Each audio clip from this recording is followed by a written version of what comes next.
நன்றியோடு ஸ்தோத்தரிக்கிறோம். ஹல்லேலூயா. பரிசுத்த ஆவியானவரே, நீர் எங்கள் மத்தியிலே இறங்கி வந்திருக்கிறீர். அதற்காக உமக்கு நன்றியோடு ஸ்தோத்தரிக்கிறோம் அப்பா. எங்களுடைய இருதயங்களை தொடும்படிக்காக எங்கள் மத்தியிலே நீர் வந்திருக்கிறீர் ஆண்டவரே. அதற்காக உமக்கு நன்றியோடு ஸ்தோத்தரிக்கிறோம் அப்பா. ஹல்லேலூயா. தேவனே, நீரே எங்கள் மத்தியிலே ஆளுகை செய்கிறீர் அப்பா. நீரே ராஜாவாக வீற்றிருக்கிறீர் ஆண்டவரே. அதற்காக உமக்கு நன்றியோடு ஸ்தோத்தரிக்கிறோம் ஆண்டவரே. ஹல்லேலூயா, ஹல்லேலூயா, ஹல்லேலூயா. ஆண்டவர் ஆளுகை செய்கின்றார், அனைத்து உயிர்களை பாடுங்கள். ஆண்டவர் ஆளுகை செய்கின்றார், அனைத்து உயிர்களை பாடுங்கள். ராஜாதி ராஜா வாழ்க வாழ்க, கர்த்தாதி கர்த்தா வாழ்க வாழ்க, எப்போதும் இருப்பவர் வாழ்க வாழ்க, இனிமேலும் வாழுபவர் வாழ்க. சொல்லுவோம், ராஜாதி ராஜாதி ராஜா வாழ்க. உற்சாகமாய் பாடுவோமா? வாழ்க வாழ்க, எப்போதும் இருப்பவர் வாழ்க, இனிமேலும் வருபவர் வாழ்க வாழ்க. மகிழ்வுடனே கர்த்தருக்கு ஆராதனை செய்யுங்கள். மகிழ்வுடனே கர்த்தருக்கு ஆராதனை செய்யுங்கள். ஆனந்த சத்தத்தோடு திருமுன் வாருங்கள். ஆனந்த சத்தத்தோடு திருமுன் வாருங்கள். ராஜாதி ராஜா ராஜாதி ராஜா வாழ்க வாழ்க, கர்த்தாதி கர்த்தா வாழ்க வாழ்க, எப்போதும் இருப்பவர் வாழ்க வாழ்க, இனிமேலும் வருபவர் வாழ்க வாழ்க. ராஜாதி ராஜா வாழ்க வாழ்க, கர்த்தாதி கர்த்தா வாழ்க வாழ்க, எப்போதும் இருப்பவர் வாழ்க வாழ்க, இனிமேலும் வருபவர். எக்கால எக்கால துணி முழங்க இப்போது துதியுங்கள். அறிக்கை செய்வோமா? எக்கால துணி உற்சாகமாய் பாடுவோம். இப்போது துதியுங்கள். வீணையுடன் யாழிசைக்கு வேந்தனை துதியுங்கள். வீணையுடன் யாழிசைக்கு வேந்தனை துதியுங்கள். ராஜாதி ராஜா ராஜாதி ராஜா வாழ்க வாழ்க, கர்த்தாதி கர்த்தா வாழ்க வாழ்க, எப்போதும் இருப்பவர் வாழ்க, இனிமேலும் வருபவர் வாழ்க. ராஜாவே ராஜாதி ராஜா வாழ்க வாழ்க, கர்த்தாதி கர்த்தா வாழ்க வாழ்க, எப்போதும் இருப்பவர் வாழ்க வாழ்க, இனிமேலும் வருபவர். துதியோடும் புகழ்ச்சியோடும் துதியோடும் புகழ்ச்சியோடும் வாசலில் நுழையுங்கள். துதியோடும் புகழ்ச்சியோடும் வாசலில் நுழையுங்கள். அவர் நாமம் உயர்த்திடுங்கள், ஸ்தோத்திர பலியிடுங்கள். அவர் நாமம் உயர்த்திடுங்கள், ஸ்தோத்திர பலியிடுங்கள். ராஜாதி ராஜா வாழ்க வாழ்க, கர்த்தாதி கர்த்தா வாழ்க வாழ்க, எப்போதும் இருப்பவர் வாழ்க வாழ்க, இனிமேலும் வருபவர். உற்சாகமாய் பாடுவோம். ஆண்டவராக இயேசுவை பார்த்து பாடுவோம். கர்த்தாதி கர்த்தா வாழ்க வாழ்க, எப்போதும் இருப்பவர் வாழ்க, இனிமேலும் வருபவர். ஆண்டவர் ஆளுகை செய்கிறார். ஆண்டவர் ஆளுகை செய்கின்றார், அனைத்து உயிர்களை பாடுங்கள். ஆண்டவர் ஆளுகை செய்கின்றார், அனைத்து உயிர்களை பாடுங்கள். ராஜாதி ராஜா வாழ்க வாழ்க, கர்த்தாதி கர்த்தா வாழ்க, எப்போதும் இருப்பவர் வாழ்க வாழ்க, இனிமேலும் வருபவர் வாழ்க. சொல்லுவோம், ராஜாதி ராஜா வாழ்க வாழ்க, கர்த்தாதி கர்த்தா வாழ்க வாழ்க, எப்போதும் இருப்பவர் வாழ்க வாழ்க, இனிமேலும் வருபவர். ஓசையுள்ள கைத்தாளத்தோடு நேசரை துதியுங்கள். ஓசை வல்லமையுள்ள கைத்தாளத்தோடு நேசரை துதியுங்கள். சுவாசமுள்ள யாவருமே இயேசுவை துதியுங்கள். சுவாசமுள்ள யாவருமே இயேசுவை துதியுங்கள். ராஜாதி ராஜா வாழ்க வாழ்க, கர்த்தாதி கர்த்தா வாழ்க வாழ்க, எப்போதும் இருப்பவர் வாழ்க, இனிமேலும் வருபவர் வாழ்க. ராஜாதி ராஜா வாழ்க வாழ்க, கர்த்தாதி கர்த்தா வாழ்க வாழ்க, எப்போதும் இருப்பவர் வாழ்க, இனிமேலும் வருபவர். ஆண்டவர் ஆளுகை, ஆண்டவர் ஆளுகை செய்கின்றார், அனைத்து உயிர்களை பாடுங்கள். ஆண்டவர் ஆளுகை செய்கின்றார், அனைத்து உயிர்களை பாடுங்கள்.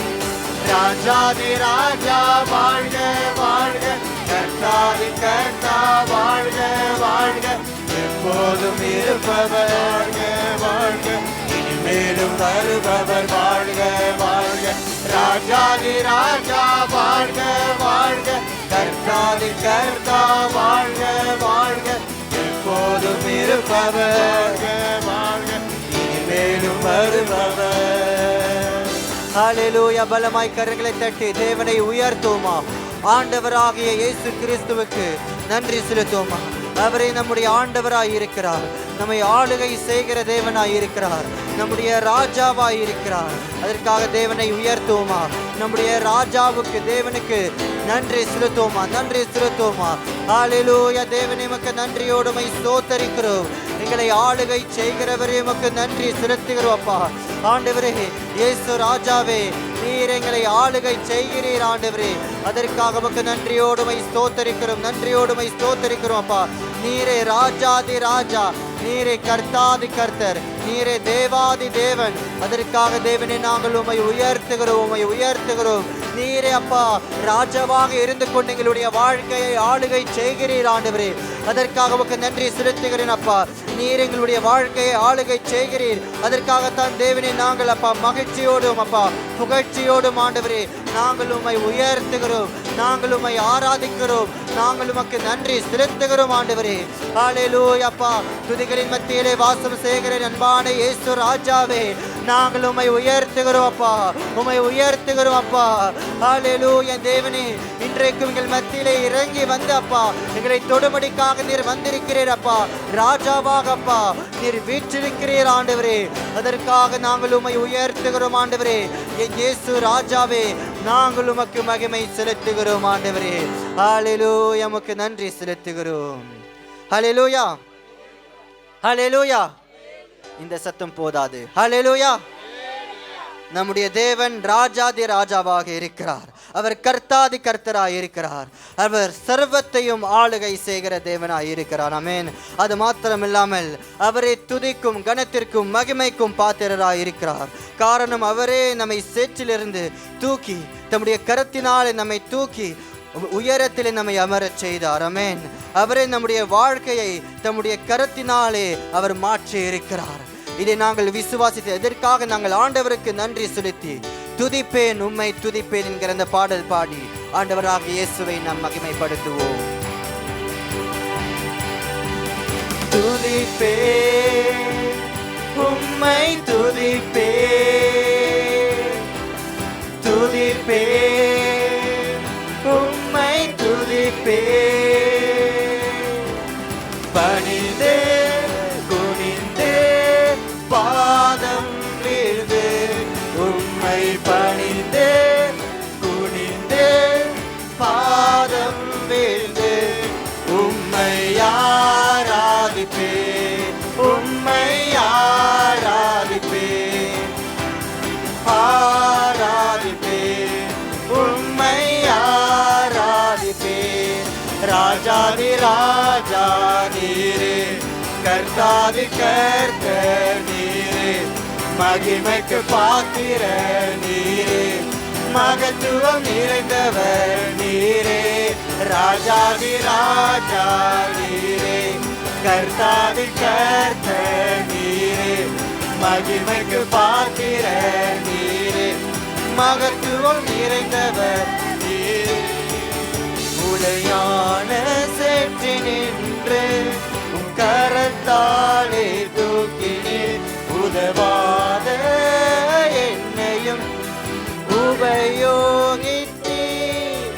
உடையான சேற்றி நின்று உம் கரத்தாலே தூக்கினீர், உதவாத என்னையும் உபயோகித்தீர்.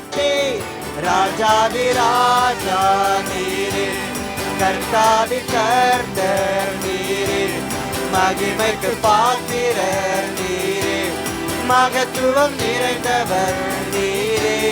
ராஜாதி ராஜா நீரே, கர்த்தாதி கர்த்தர் நீரே, மகிமைக்கு பாத்திரர் நீரே, மகத்துவம் நிறைந்தவர் நீரே. வறண்ட என் வாழ்வினை உம் வார்த்தையால் மாற்றினீர், உடைந்த என்னையும் உருவாக்கினீர். வறண்ட என் வாழ்வினை உம் வார்த்தையால் மாற்றினீர், உடைந்த என்னையும் உருவாக்கினீர். ராஜாதி ராஜா நீரே, கர்த்தாதி கர்த்தர் நீரே, மகிமைக்கு பாத்திரர் நீரே, மகத்துவம் நிறைந்தவர் நீரே. ராஜாதி ராஜா நீரே, கர்த்தாதி கர்த்தர் நீரே, மகிமைக்கு பாத்திரர் நீரே, மகத்துவம் நிறைந்தவர் நீரே. துதிப்பேன் துதிப்பேன் உம்மை துதிப்பேன், துதிப்பேன் உம்மை துதிப்பேன்.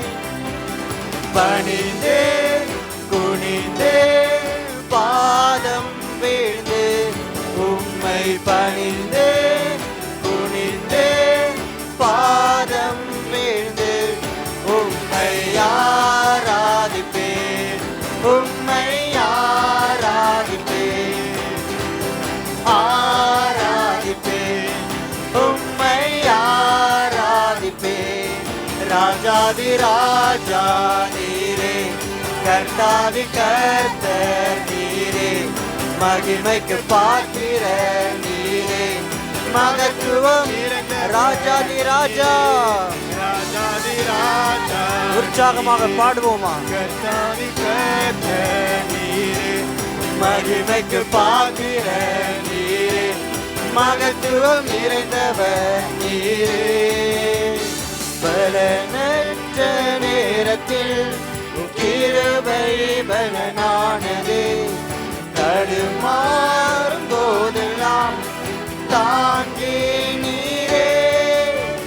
பலனற்ற நேரத்தில் கிருபை பலனானது, தடுமாறும் போதெல்லாம் தாங்கி நீரே.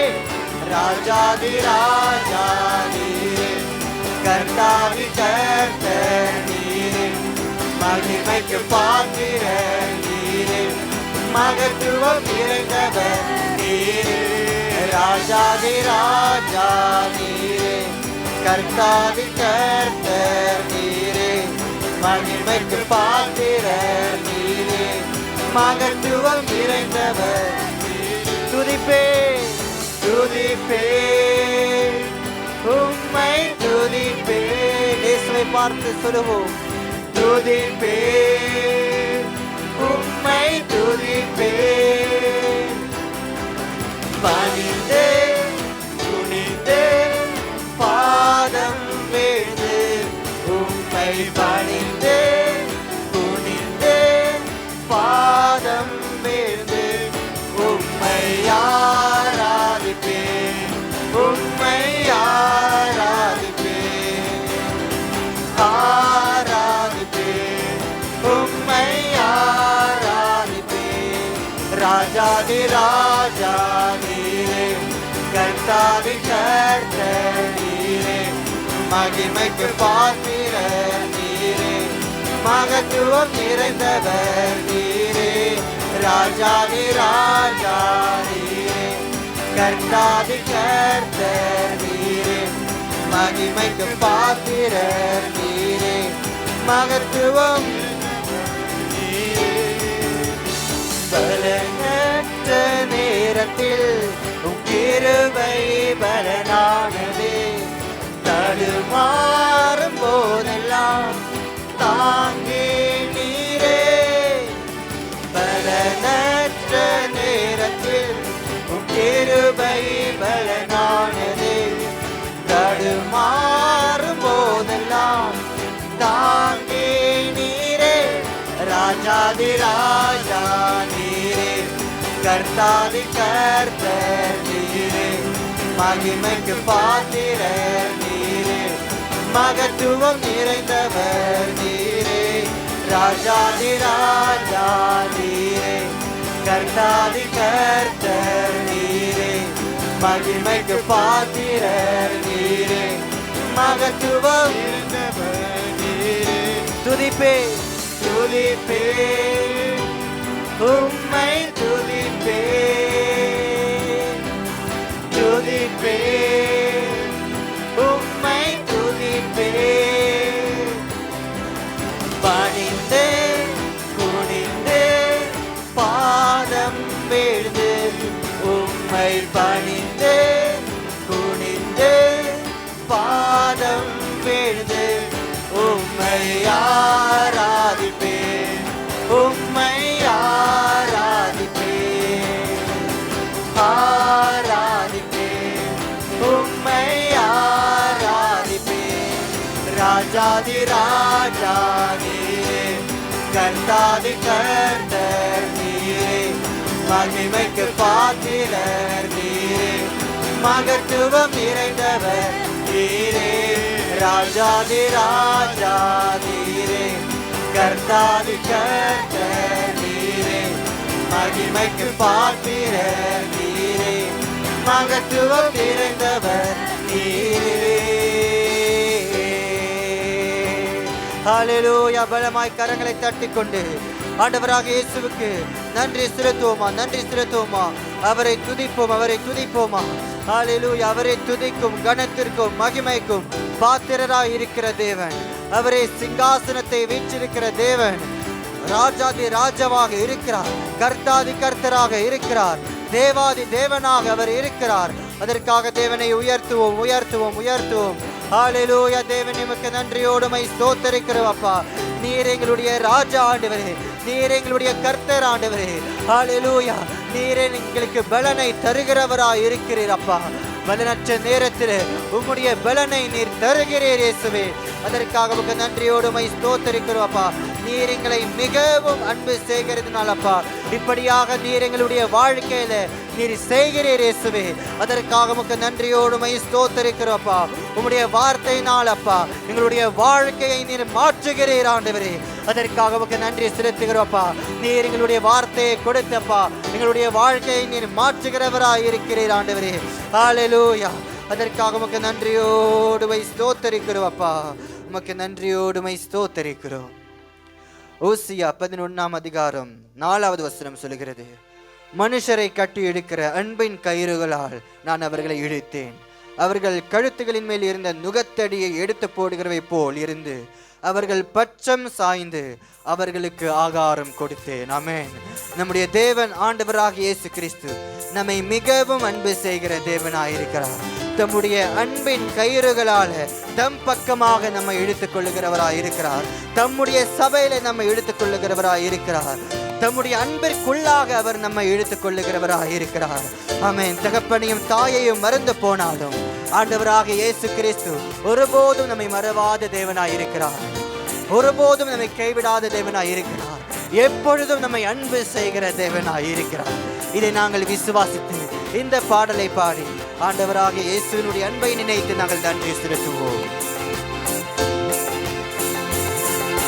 மனுஷரை கட்டி இழுக்கும் அன்பின் ஆண்டவரே, அன்பின் கயிறுகளால் என்னை இழுத்து கொண்டவரே, மனுஷரை கட்டி இழுக்கும் அன்பின் ஆண்டவரே, அன்பின் கயிறுகளால் என்னை இழுத்து கொண்டவரே.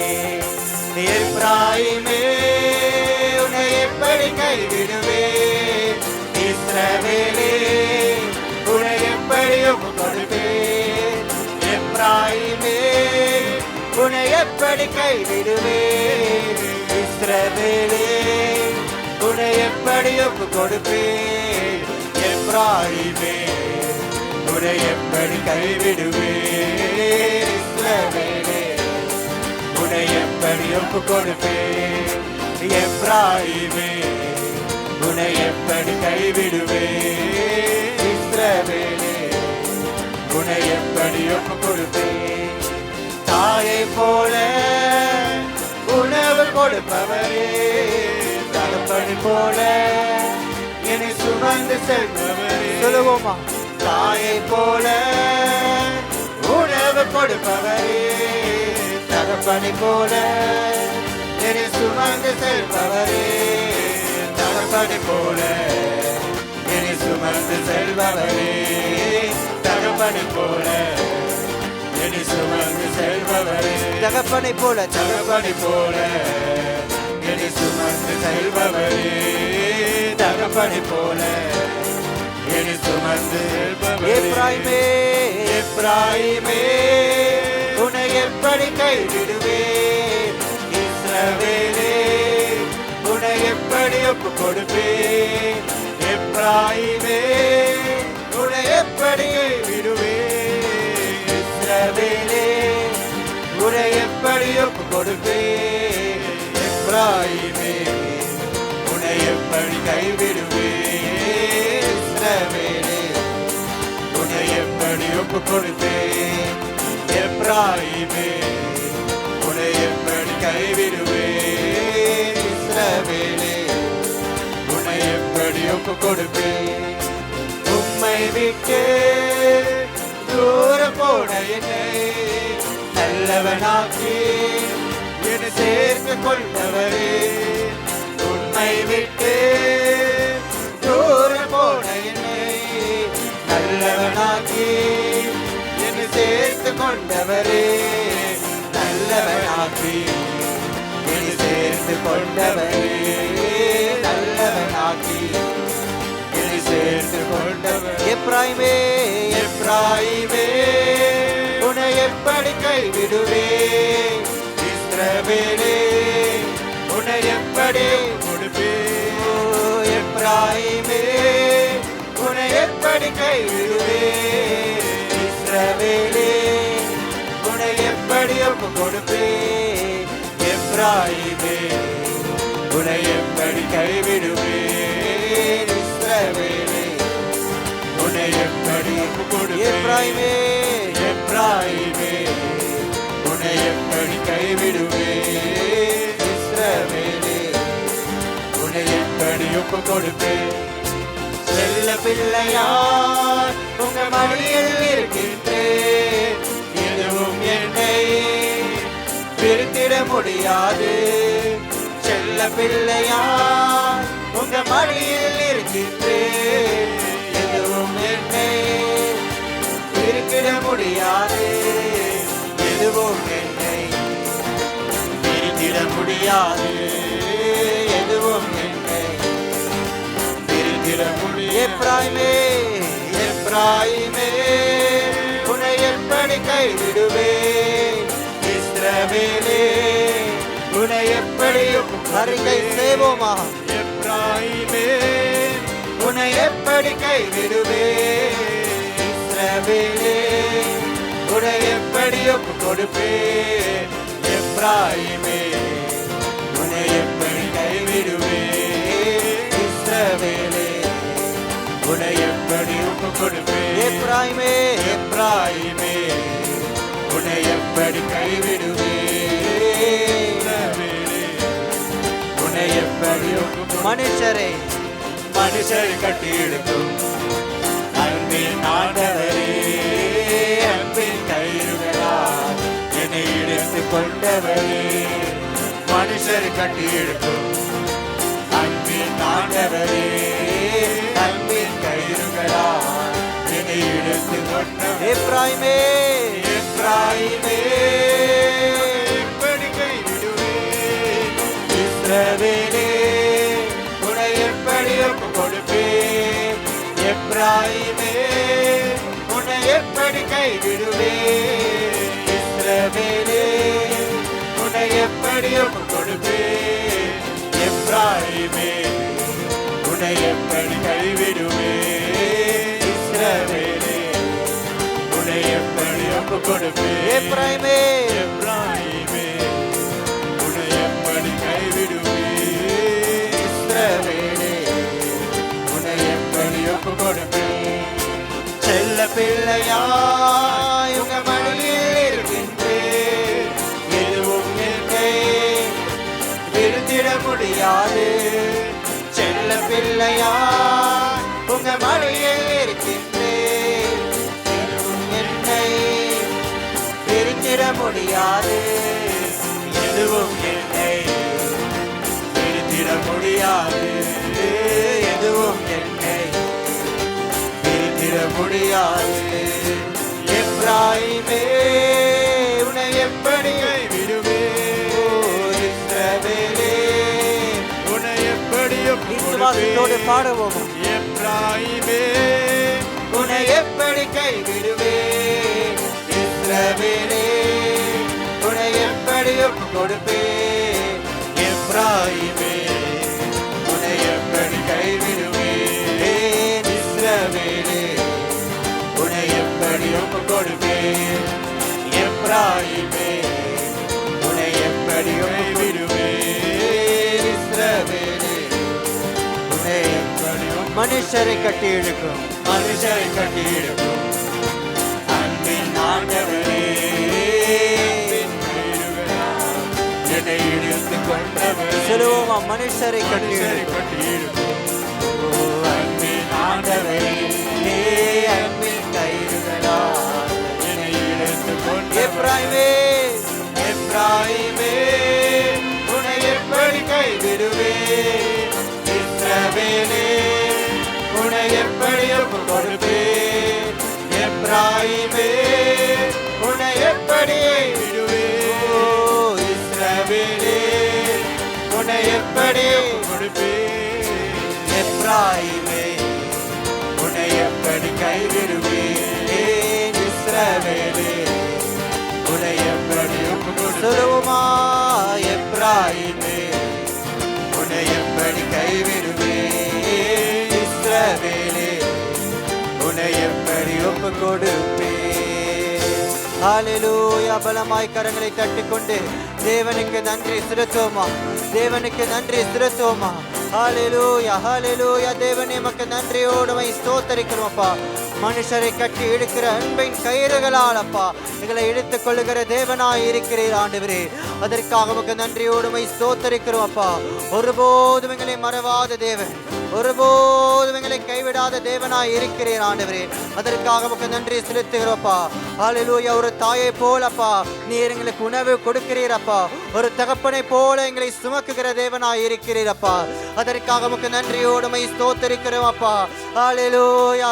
அப்பா, எப்பொழுதும் எங்கள் மேலே கண் வைத்தப்பா எங்களுக்கு ஆலோசனை தருகிறவராய் இருக்கிறீரப்பா. அப்பா, எங்களை பாதுகாக்கிறவராய் இருக்கிறீரப்பா. கோட்டையாக மதிலாக சூழ்ந்து எங்களை பாதுகாக்கிறவராய் இருக்கிறீரப்பா. அதற்காக உமக்கு நன்றியோடு ஸ்தோத்தரிக்கிறோம் அப்பா. ஹல்லேலூயா. உமக்கு நன்றி செலுத்துகிறோம். மறவாமல் நினைத்தீரையா, மனதார நன்றி சொல்வேன். என்னை மறவாமல் நினைத்தீரையா, மனதார நன்றி சொல்வேன்.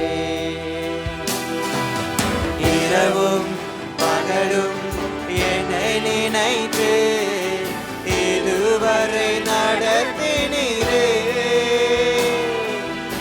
இரவும் பகலும் என்னை நினைத்து இதுவரை நடத்தினீரே. நன்றி நன்றி ஐயா.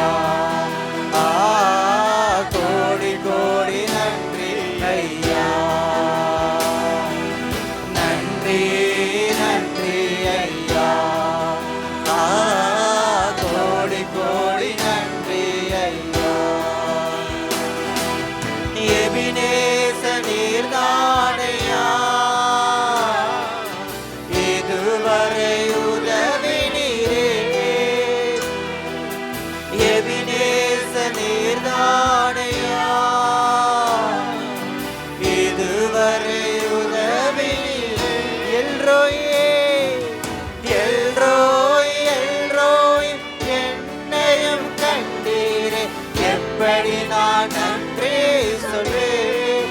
எல்ரோய் எல்ரோய் எல்ரோய் என்னையும் கண்டீரே, எப்படி நான் நன்றி சொல்வேன். நன்றி நன்றி ஐயா, கோடி கோடி நன்றி ஐயா. உள்ளத்தின் ஆழத்திலிருந்து சொல்லுவோமா? நன்றி நன்றி ஐயா, கோடி கோடி நன்றி ஐயா. பலவீன நேரங்களில் பலவீன நேரங்களில் பலன் தந்தீரையா, பலவீன நேரங்களில் பலன் தந்தீரையா. சுகமானின் சுகமானின் தழும்புகளால் சுகமானின் என் குடும்ப மருத்துவர் நீரே. சுகமானின் சுகமானின் தழும்புகளால் சுகமானின் என் குடும்ப மருத்துவர் நீரே. நன்றி நன்றி ஐயா, கோடி கோடி நன்றி ஐயா. நன்றி நன்றி ஐயா, கோடி கோடி நன்றி ஐயா. மறவாமல் நினைத்தீரையா, மறவாமல் நினைத்தீரையா,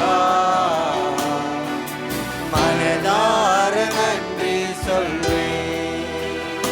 என்னை மறவாமல் நினைத்தீரையா, மனதார நன்றி சொல்வேன். இரவும் பகலும் இரவும் பகலும் என்னை நினைத்து இதுவரை நடத்தினீரே. இரவும் பகலும் என்னை நினைத்து இதுவரை நடத்தினீரே. நன்றி நன்றி ஐயா, கோடி கோடி நன்றி ஐயா. நன்றி நன்றி ஐயா, கோடி கோடி நன்றி ஐயா. தடைகளை உடைத்தீரையா, தள்ளாட விடவில்லையே. தடைகளை உடைத்தீரையா, தள்ளாட விடவில்லையே. சோர்ந்து போன நேரமெல்லாம் தூக்கி என்னை சுமந்து வாக்கு தந்து தேற்றினீரே. சோர்ந்து போன நேரமெல்லாம் தூக்கி என்னை சுமந்து வாக்கு தந்து தேற்றினீரே. நன்றி நன்றி நன்றி ஐயா, கோடி கோடி நன்றி ஐயா. நன்றி நன்றி ஐயா,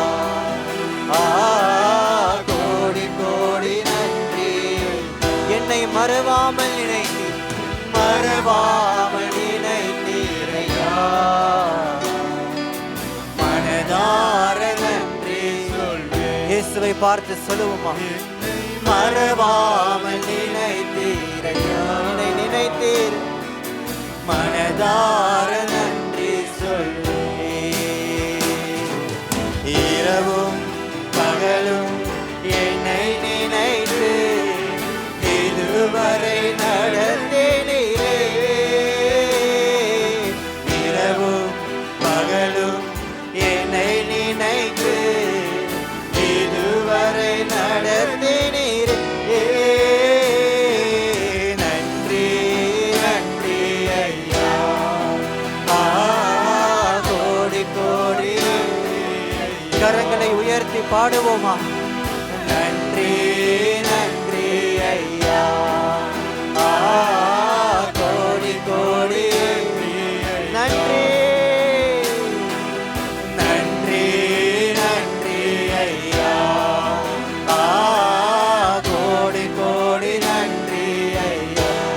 ஒரு விசை சொல்லுவோமா? நன்றி நன்றி ஐயா, கோடி கோடி நன்றி ஐயா. இயேசு ராஜாவே, நாங்கள் உமக்கு நன்றியை செலுத்துகிறோம் அப்பா. நீர் எங்களை மறவாமல் நினைக்கிற தேவன், எங்களை மறவாமல் நினைக்கிற தேவனாய் இருக்கிறீர் அப்பா. அதற்காக உமக்கு நன்றியை செலுத்துகிறோம் அப்பா. நீர் எங்களை காண்கின்ற தேவன் அப்பா. நீரே எல்ரோய், எங்களை காண்கின்ற தேவனாய் இருக்கிறீர் அப்பா. ஆகார் வனாந்தரத்தில் இருந்த பொழுது அப்பா, அவர்கள் அப்பா சத்தமிட்டு கூப்பிடும் பொழுது அப்பா, அவர்களுடைய சத்தத்தை நீர் கேட்டீர். அவர்களுடைய பிள்ளையுடைய சத்தத்தை நீர் கேட்டு ஆண்டவரே அப்பா, ஜீவ நீரூற்றாக நீர் இருந்து அப்பா, அவர்களுக்காக அப்பா ஒரு நீரூற்றை அப்பா உண்டு பண்ணி நீர் ஆண்டவரே. அப்படியாக தேவன் எங்களுடைய வனாந்தரமான பாதைகளிலே நீர் எங்களோடு கூட இருந்தப்பா. நாங்கள் இருக்கிற இந்த வனாந்தரத்தில் நீர் ஒரு ஜீவன் நீரூற்றை எங்களுக்கு காண்பிக்க செய்ய போகிறீரப்பா. அதற்காக நன்றி அப்பா. நீர் எங்களை மறவாமல் நினைக்கிறீரப்பா. எங்களுடைய குடும்பங்களிலே நீர் எங்களை மறவாமல் நினைக்கிறீரப்பா. எங்களுடைய சூழ்நிலைகளிலே நீர் எங்களை மறவாமல் நினைக்கிறீரப்பா. எங்களுடைய ஊழியத்திலே நீர் எங்களை மறவாமல் நினைக்கிறீர் ஆண்டவரே. அதற்காக உமக்கு நன்றியோடு உம்மை ஸ்தோத்திரிக்கிறோம் அப்பா.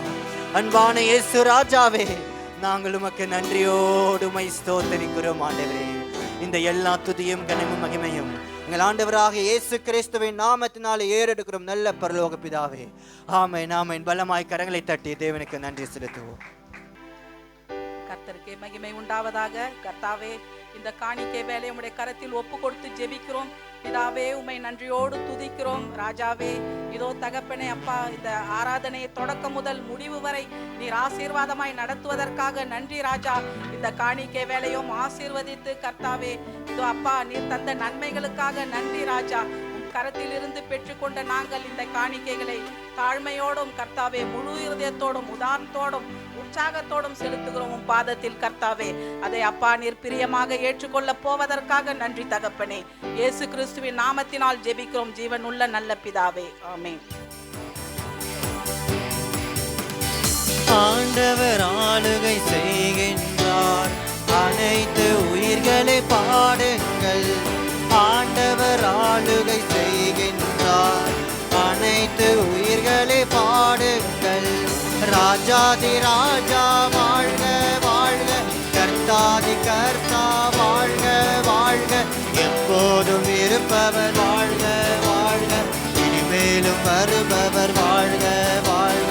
ராஜாதி ராஜா வாழ்க வாழ்க, கர்த்தாதி கர்த்தா வாழ்க வாழ்க, எப்போதும் இருப்பவர் வாழ்க வாழ்க, இனிமேலும் வருபவர் வாழ்க வாழ்க.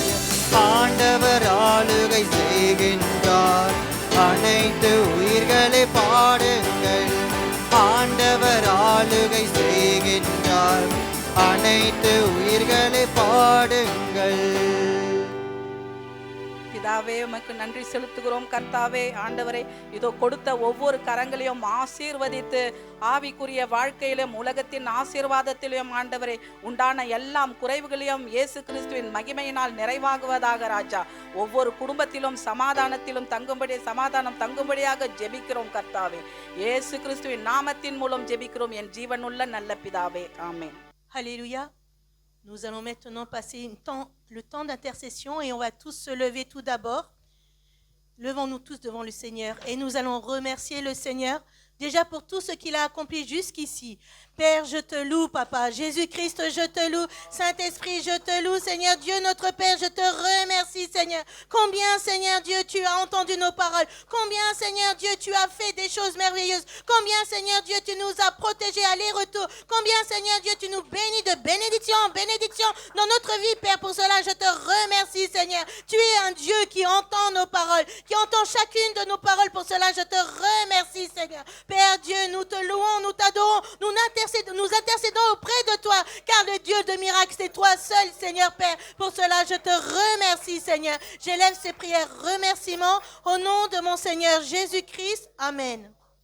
Sister va maintenant prier pour toutes les familles de l'Église afin qu'ils soient bénis matériellement et spirituellement. Sister va prier pour cela.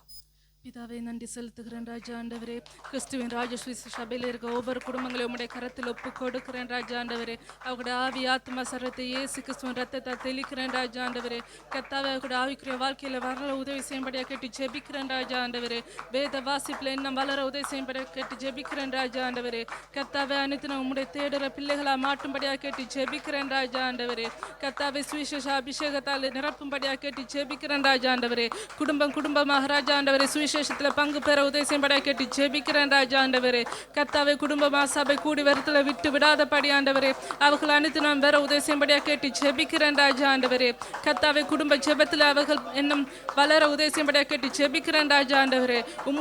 உம்முலே வாழ ஆண்டவரே அவர்கள் வரல உதவி செய்யும்படியாக கேட்டு ஜெபிக்கிறேன் ராஜா ஆண்டவரே. கர்த்தாவே அவர்களுக்கு சரள ஆரோக்கியத்தை கட்டளிடும்படியாக கேட்டு ஜெபிக்கிறேன் ராஜா ஆண்டவரே. அவர்களுடைய பொருளாதார தேவைகளை கர்த்த சந்திக்கும்படியாக கேட்டு ஜெபிக்கிறேன் ராஜா ஆண்டவரே. கர்த்தாவே அவர்களுடைய வியாதிகளை எடுத்து போடுங்க ராஜா ஆண்டவரே. கர்த்தாவே விசா பேப்பர் காரியங்களை உம்முடைய கரத்தில் ஒப்பு கொடுக்கிறேன் ராஜா ஆண்டவரே. அவர்களுடைய தேவைகளை கர்த்தர் சந்திக்கும்படியாக கேட்டு ஜெபிக்கிறேன் ராஜா ஆண்டவரே. ஆவியானவரே நீங்க தான் ராஜா ஆண்டவர் திருமண ஆசீர்வாதத்தை ஒவ்வொரு குடும்பத்தில் கட்டளிடும்படியாக கேட்டு ஜெபிக்கிறேன் ராஜா ஆண்டவரே. வேலைகளை உம்முடைய கரத்தில் ஒப்பு கொடுக்கிறேன் ராஜா ஆண்டவரே. எல்லாருக்கும் ஏற்ற வேலைகளை கட்ட கொடுக்கும்படியாக கேட்டு ஜெபிக்கிறேன் ராஜா ஆண்டவரே. இயேசுவின் நாமத்தினால் ஜெபிக்கிறேன் பிதாவே. ஆமென். Amen. Seigneur Père, je te remercie, Seigneur Papa, d'avoir entendu chacune de ces paroles et de bénir ainsi toutes les familles de l'Église, Seigneur Père, et de les bénir abondamment, Seigneur, car ta main est toujours à l'œuvre pour chacune de ces familles. J'élève ces prières, remerciements au nom de Jésus-Christ. Amen. Sister va prier maintenant pour l'onction de mariage heureux, les bénédictions qui découlent pour avoir un mariage heureux pour toutes les jeunes personnes qui sont en âge de se marier, afin qu'ils reçoivent cette bénédiction dans leur vie et que la porte de Dieu soit ouverte devant eux. Sister va prier pour cela. பிதாவே கிறிஸ்துவின் ராஜா சுவிசேஷ சபை இயேசு கிறிஸ்துவின் நாமத்தினால் ஆசீர்வதிக்கிறேன். சபையில் இருக்கிற ஒவ்வொரு வாலிபர்கள் இயேசு கிறிஸ்துவின் நாமத்தினால் ஆசீர்வதிக்கிறேன். திருமண வயதில் இருக்கிற ஒவ்வொரு வாலிபர்கள் இயேசு கிறிஸ்துவின் நாமத்தினால் ஆசீர்வதிக்கிறேன். அப்பா பிதாவே அப்பா ஏற்ற காலத்தில் ஏற்ற மணமகன் ஏற்ற மணமகளை அப்பா நிற்கொண்டு வரும்படியாக ஜெபிக்கிறேன். அப்பா பிதாவே அப்பா வாலிபர்கள் மேலே அப்பா உங்களுடைய திருமண பாக்கியம் அப்பா நீர் ஊற்றும்படியாக ஜெபிக்கிறேன். அப்பா கர்த்தாவே அப்பா ஆண் பிள்ளைகளுக்கு அப்பா ஏற்ற மணமகள் அப்பா பெண் பிள்ளைகளுக்கு அப்பா ஏற்ற மணமகன் அப்பா நீர் ஏற்ற காலத்தில் அப்பா நீர் கொண்டு வரும்படியாக ஜெபிக்கிறேன். இதற்கு விரோதமாக அப்பா இருக்கிற எல்லா தடைகளை அப்பா நீர் நீக்கி போடும்படியாக ஜெபிக்கிறேன். தடைகளை நீக்கி போடுகிற தேவன் அப்பா இந்த எல்லா தடைகளை அப்பா நீர் நீக்கி போடும்படியாக ஜெபிக்கிறேன். கர்த்தாவே அப்பா நீங்க தான் சரியான அப்பா குடும்பங்கள் அப்பா நீர் காட்டும்படியாக ஜெபிக்கிறேன். கர்த்தாவே அப்பா தேவையில்லாத மனுஷ அப்பா நீர் தடுத்து நிறுத்தும்படியாக ஜெபிக்கிறேன். கர்த்தாவே அப்பா இந்த திருமணம் அப்பா நீர் ஆசீர்வதிக்கும்படியாக ஜெபிக்கிறேன். அப்பா உடைய சபையிலே திருமணங்கள் நடக்க அப்பா நீர் கிருபை செய்யும்படியாக ஜெபிக்கிறேன். கர்த்தருக்கு அப்பா பயப்படுகிற அப்பா பெண் பிள்ளைகள் அப்பா பெண்கள் அப்பா நீர் கொண்டு வரும்படியாக ஜெபிக்கிறேன். அப்பா கர்த்தருக்கு பயப்படுகிற அப்பா ஆண்கள் அப்பா நீர் கொண்டு வரும்படியாக ஜெபிக்கிறேன். நீர் அப்பா ஆவிக்குரிய சந்ததியை உருவாகும்படியாக ஜெபிக்கிறேன். அப்பா எங்களுடைய குடும்பங்கள் அப்பா நீர் ஆளுகை செய்யும்படியாக ஜெபிக்கிறேன். உம்முடைய சந்தோஷம் அப்பா உம்முடைய அன்பை அப்பா குடும்பங்கள் மத்தியில் இருக்கும்படியாக ஜெபிக்கிறேன். அப்பா பிதாவே அப்பா ஒரு மனம் அப்பா கணவனும் மனைவியும் மத்தியில் அப்பா இருக்கும்படியாக ஜெபிக்கிறேன். கர்த்தாவே அப்பா நீர் குடும்பங்கள் அப்பா திருமணம் உருவாக்கினவர் அப்பா இதை செய்யும்படியாக ஜெபிக்கிறேன். அப்பா கர்த்தாவே அப்பா இந்த பாக்கியம் அப்பா சபையில் இருக்கிற ஒரு வாலிபர்கள் மேல் அப்பா இறங்கும்படியாக ஜெபிக்கிறேன். அப்பா இந்த அற்புதம் நீர் செய்யும்படியாக ஜெபிக்கிறேன். அப்பா இந்த ஆசீர்வாதங்கள் அப்பா பெற்றுக்கொள்ள அப்பா நீர் கிருபை செய்யும்படியாக ஜெபிக்கிறேன். இயேசு கிறிஸ்துவின் நாமத்தினால் ஜெபிக்கிறேன் நல்ல பரலோக பிதாவே. Amen. Seigneur Père, je te remercie, Seigneur Père, de bénir ainsi tous les jeunes garçons, tous les jeunes filles, Seigneur, qui sont en âge de se marier, afin que cette bénédiction découle dans leur vie, Seigneur, et que la porte de Dieu s'ouvre devant eux. Pour cela, je te remercie, Papa. J'élève cette prière, remerciement au nom de mon Seigneur Jésus-Christ. Amen. Sister va maintenant prier pour toutes les personnes qui cherchent un travail et qui travaillent. Pour ceux qui cherchent un travail, qui trouvent un travail, un CDI, et que ceux qui travaillent soient bénis dans leur entreprise. Sister va prier pour cela. பரிசுத்தமுள்ள தாப்பனே ராஜாங்களுக்கு இந்த நாளை தந்ததற்காக நன்றி செலுத்துகிறேனப்பா. இந்த இடத்துல எங்களை அழைத்து வந்த உங்களுடைய கிருபைக்காக நன்றி செலுத்துகிறேன் ஆண்டவரே. இந்த நேரத்தில் ராஜா எங்களுடைய திருச்சபையிலப்பா வேலை தேடி கொண்டிருக்கிற பிள்ளைகளுக்காக நான் ஜெபிக்கிறேனப்பா. ஆண்டவரே ஏற்ற வேலையில் ஆண்டவரே நீங்கள் கட்டளையிடும்படியாக கேட்டு ஜெபிக்கிறோம் ஆண்டவரே. இசப்பா அதில் இருக்கிற தடைகளை நீங்கள் உடை தெரியும்படியாக ஜெபிக்கிறோம் அப்பா. ஆண்டவரே பேப்பர் காரியங்கள் மூலமாக தடைப்பட்டிருந்தால் ஆண்டவரே அந்த தேவைகளை தேவன் தாமே சந்திக்கும்படியாக ஜெபிக்கிறோம் ஆண்டவரே. இசப்பா ஞாயிற்றுக்கிழமைகள் ஆண்டவரே உமது ஆராதனையில் கலந்து கொள்றதுக்கு தடை இல்லாத வேலைகளை நீங்கள் கொடுக்கும்படியாக ஜெபிக்கிறேனப்பா. நிரந்தரமான வேலைகளை உமது பிள்ளைகளுக்கு நீங்கள் கொடுக்கும்படியாக ஜெபிக்கிறேனப்பா. இந்த வருடம் ஒரு அற்புதத்தை நீங்கள் செய்யும்படியாக நாங்கள் கேட்டு ஜெபிக்கிறோம் அப்பா. நீங்கள் அப்படி செய்ய போறதற்காக நன்றி. இதுவரைக்கும் நீங்கள் கொடுத்த வேலைகளுக்காக உமக்கு நான் நன்றி செலுத்துகிறேன் ஆண்டவரே. ஏசப்பா ஆண்டவரே வேலை ஸ்தலங்கள் உமது பிள்ளைகளை நீங்கள் பாதுகாத்து கொள்ளும்படியாக ஜெபிக்கிறேன். எந்த ஒரு ஆபத்து மணுகாதபடி உமது பிள்ளைகளை நீங்கள் பாதுகாத்து கொள்ளுங்க ஆண்டவரே. போக்கிலும் வரத்தில் உமது பிள்ளைகளை நீங்கள் பாதுகாத்து கொள்ளும்படியாக கேட்டு ஜெபிக்கிறோம் ஆண்டவரே. ஏசப்பா வாகனங்களில் போயிட்டு வருகிறவர்கள், பஸ்ஸில் ட்ரெயினில் போய் வருகிறவர்களை நீங்கள் பாதுகாத்து கொள்ளும்படியாக ஜெபிக்கிறேன். உமது சமூகம் முன் செல்லும்படியாக ஜெபிக்கிறேனப்பா. தூதர்களை பாளையமறைக்கு அக்கினி மதிலாக உமது பிள்ளைகளை நீங்கள் பாதுகாத்து கொள்ளும்படியாக கேட்டு ஜெபிக்கிறோம் அப்பா. ஆண்டவரே வேலை ஸ்தலங்கள்லப்பா உமது பிள்ளைகளுக்கு விரோதமாக எந்த ஒரு மனிதர்களும் எழும்பாதபடிக்கு நீங்கள் பாதுகாத்துக் கொள்ளும்படியாக ஜெபிக்கிறேனப்பா. ஆண்டவரே பதவி உயர்வுகளை நீங்கள் கட்டளையிடும்படியாக கேட்டு ஜெபிக்கிறோம் அப்பா. நீங்கள் அப்படி செய்ய போறதற்காக நன்றி ஆண்டவரே. அவர்களுக்கு மேலே உள்ள அதிகாரிகளுக்கும் அவர்களுக்கும் ஆண்டவர் நல்ல ஒரு உறவை நீங்கள் கட்டளையிடும்படியாக கேட்டு ஜெபிக்கிறோம் அப்பா. ஆண்டவரே நீங்கள் உமது பிள்ளைகளுக்கு கொடுக்கிற வருமானங்களுக்காக உமக்கு நாங்கள் நன்றி செலுத்துகிறோம் ஆண்டவரே. அந்த வருமானத்தை வைத்து உம்மை கனம் பண்ற பிள்ளைகளாக இருக்க நீங்கள் கிருபை செய்யும்படியாக ஜெபிக்கிறேன் ஆண்டவரே. காணிக்கை தசமபாகங்களை கொடுத்து உம்மை கனப்படுத்துகிற பிள்ளைகளாக இருக்க நீங்கள் கிருபை செய்யும்படியாக ஜெபிக்கிறோம். நீங்கள் அப்படி செய்ய போறதற்காக நன்றி. உமது பிள்ளைகளை நீங்கள் ஆசீர்வதியும். இயேசு கிறிஸ்துவின் நாமத்தில் ஜெபிக்கிறோம் ஜீவனுள்ள நல்ல பிதாவே, ஆமென். Amen. Seigneur Père, je te remercie, Seigneur, de bénir ainsi, Seigneur Papa, chacune de ces paroles qui a été prononcée. Et comme il a été dit, tu agis ainsi, Seigneur, pour toutes les personnes qui cherchent un travail et pour ceux qui travaillent pour cela. Je te prie, Papa, et je te remercie, Seigneur. J'élève tous ces prières, remerciements au nom de mon Seigneur Jésus-Christ. Amen. கர்த்தருடைய நாம மகிமையடைவதாக. வேத புஸ்தகத்தை நாம் எடுத்துக்கொள்ளலாம். லூக்கா நற்செய்தி புஸ்தகத்தில் 1வது அதிகாரம் 31 33 வரைக்கும் உள்ள இந்த வசனங்களை நாம் வாசிக்கலாம். லூக்கா நற்செய்தி புஸ்தகம் 1வது அதிகாரம் 31 33 வரை உள்ள வேத வசனங்களை நாம் வாசிக்கலாம். இதோ நீ கர்ப்பவதியாகி ஒரு குமாரனை பெறுவாய், அவருக்கு இயேசு என்று பெயரிடுவாயாக. அவர் பெரியவராயிருப்பார், உன்னதமானவருடைய குமாரன் எண்ணப்படுவார். கர்த்தராகிய தேவன் அவருடைய பிதாவாகிய தாவீதின் சிங்காசனத்தை அவருக்கு கொடுப்பார். அவர் யாக்கோபின் குடும்பத்தாரை என்றென்றைக்குமாய் அரசாளுவார், அவருடைய ராஜ்யத்திற்கு முடிவு இராது என்றான். கண்களை மூடி நாம் ஜெபிக்கலாம். எங்களை அதிகமாக நேசிக்கிற எங்கள் அன்பு பரலோக பிதாவே, எங்கள் துதிகளின் மத்தியில் எழுந்தருளின எங்கள் தேவனே, உடைய மகிமையான சிங்காசனத்தில் அமர்ந்து உடைய பிள்ளைகளுடைய துதி பலிகளையும் ஸ்தோத்திர பலிகளையும் காணிக்கை பலிகளையும் பிரியமாய் ஏற்றுக்கொண்ட எங்கள் கர்த்தர், இப்பொழுதும் உம்முடைய வசனத்தை அனுப்பி எங்கள் வாழ்க்கையில நீர் விரும்புகிறதை செய்து உம்முடைய நாமத்தை நீர் மகிமைப்படுத்துவீராக. அடியனை மறைத்து கொள்ளுங்க. பரிசுத்த ஆவியானவர் தாமே எங்கள் மத்தியில நீர் எழுந்தருள் இருக்கிறீர். பரிசுத்த ஆவியானவர் தாமே பிரசங்கம் பண்ணுவீராக. எங்கள் வாழ்க்கையை நீர் கரத்தில் எடுத்து மறுரூபப்படுத்துவீராக. இயேசு கிறிஸ்துடைய நாமத்தினால் எங்களை தாழ்த்தி ஒப்பு கொடுத்து ஜெபிக்கிறோம் நல்ல பரலோக பிதாவே, ஆமேன் ஆமேன். ஆண்டவரும் மீட்பரும் இரட்சகரும் ஆகிய இயேசு கிறிஸ்துவின் நாமத்தினால மீண்டுமாக இந்த விசேஷித்த ஆராதனையில் உங்களை வாழ்த்து வரவேற்கிறோம்.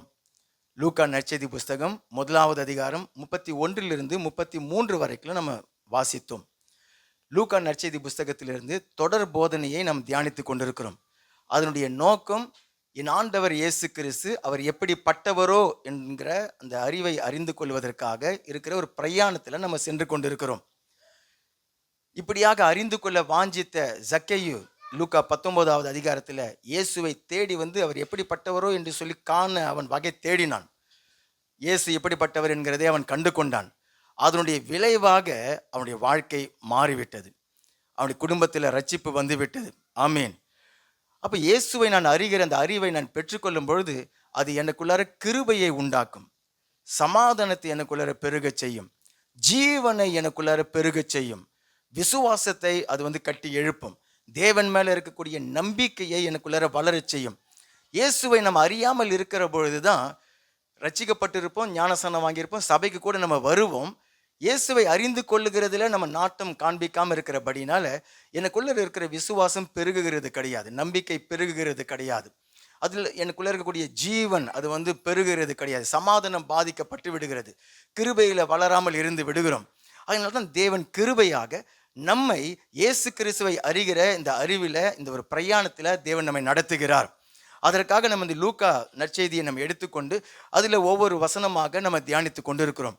வாசித்த இந்த பகுதியில் காபிரியேல் வானதூதன் பிறகு போகிற குழந்தையை பற்றி மரியாளிடத்தில் வந்து அவரை குறித்து 6 வெளிப்பாடுகளை அவன் கொடுக்கிறான். அதில் நம்ம 4 காரியங்களை, 4 வெளிப்பாடுகளை ஏற்கனவே நம்ம தியானித்து இருக்கிறோம். என்ன வெளிப்பாடு? பிறகு போகிற அந்த குழந்தை இயேசு, அவருக்கு இயேசு என்று பெயரிடுவாயாக. இயேசுன்னு சொன்னாக்கா அவர் இரட்சகர் அப்படிங்கிறத மரியாளுக்கு காபிரியேல் தூதன் சொல்லுகிறான். 2வது, அவர் பெரியவராய் இருப்பார் என்று சொல்லுகிறான். அப்படின்னு சொன்னாக்கா அவர் தான் எல்லாரிலும் மேலானவர். 3வதாக உன்னதமானவருடைய குமாரன். அப்ப இவர் வந்து உலகத்துல வந்து ஒரு இரட்சகர் மாத்திரம் கிடையாது, இவர் தான் நித்தியமான தேவன், உன்னதமானவருடைய குமாரன். இவர் தான் அந்த உன்னதமானவர், இவர் தெய்வீகமானவர். மனுஷனாக தான் பிறக்க போகிறாரு, ஆனால் இவர் தெய்வீகமானவர் அப்படிங்கிறத காபிரியேல் தூதன் மரியாளிடத்தில் அவன் சொல்லுகிறான். சென்ற வாரத்தில் நம்ம பார்த்திருந்தோம், கர்த்தராகிய தேவன் அவருடைய பிதாவாகிய தாவீதின் சிங்காசனத்தை அவருக்கு கொடுப்பார். இவர் தான் பழைய ஏற்பாட்டில் வாக்குத்தத்தம் பண்ணப்பட்ட மேசியாவாகிய ராஜா. தாவீதோடு கூட தேவன் உடன்படிக்கை பண்ணி ரட்சிப்பில் வரப்போகிற அந்த மேசியாவாகிய தேவன் வெறும் இரட்சகர் மாத்திரம் கிடையாது, மாறாக அவர் ராஜாவாக இருந்து என்னுடைய வாழ்க்கையை அவர் ஆளுகை செய்வார். பாவத்திலிருந்து மன்னிக்கிறவர் மாத்திரம் கிடையாது, பாவத்திலிருந்து மீட்டு எடுக்கிறவர் மாத்திரம் கிடையாது, மாறாக என்னுடைய வாழ்க்கையை கரத்தில் எடுத்து என்னை ஆளுகை செய்யக்கூடிய நித்தியமான ராஜா. எத்தனை பேருக்கு இயேசு கிறிஸ்து ராஜாவாக இருக்கிறார்? அல்லேலூயா. அதை சொல்லியிருந்த அந்த காபிரியேல் வானதூதன் இப்போ மரியாளிடத்தில் இயேசுவை பற்றிய இன்னொரு வெளிப்பாட்டையும் அதில் தருகிறான். என்னன்னு சொன்னாக்கா 33வது வசனம், அதைத்தான் இன்றைக்கு நம்ம தியானிக்கிறோம். அவர் யாக்கோபின் குடும்பத்தாரை என்றென்றைக்குமாய் அரசாளுவார். அவர் ராஜா அப்படி என்கிறத போன வசனத்தில் நம்ம பார்த்தோம்.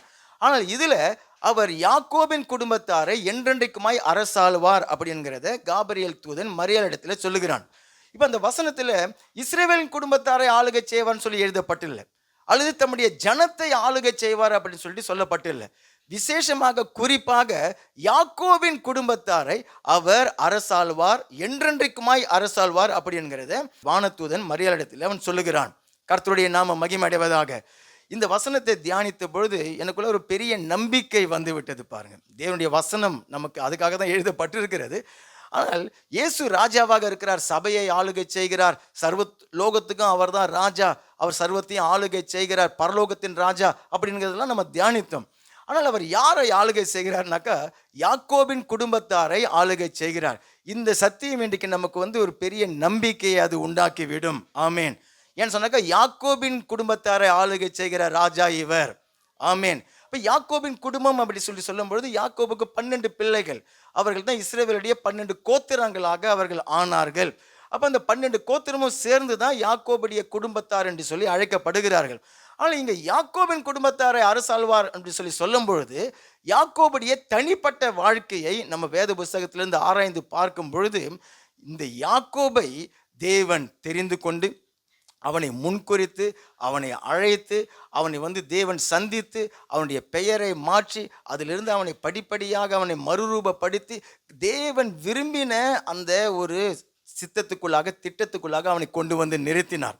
அந்த சத்தியம் தான் இன்றைக்கு உங்களுக்கும் எனக்கும் அதிக பிரயோஜனமானது. ஏன்னு சொன்னாக்கா அந்த யாக்கோபு நீங்களும் நானும் தான்.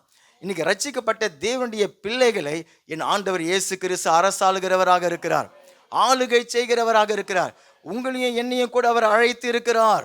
அவர் நமக்காக திட்டங்களை வைத்திருக்கிறார்.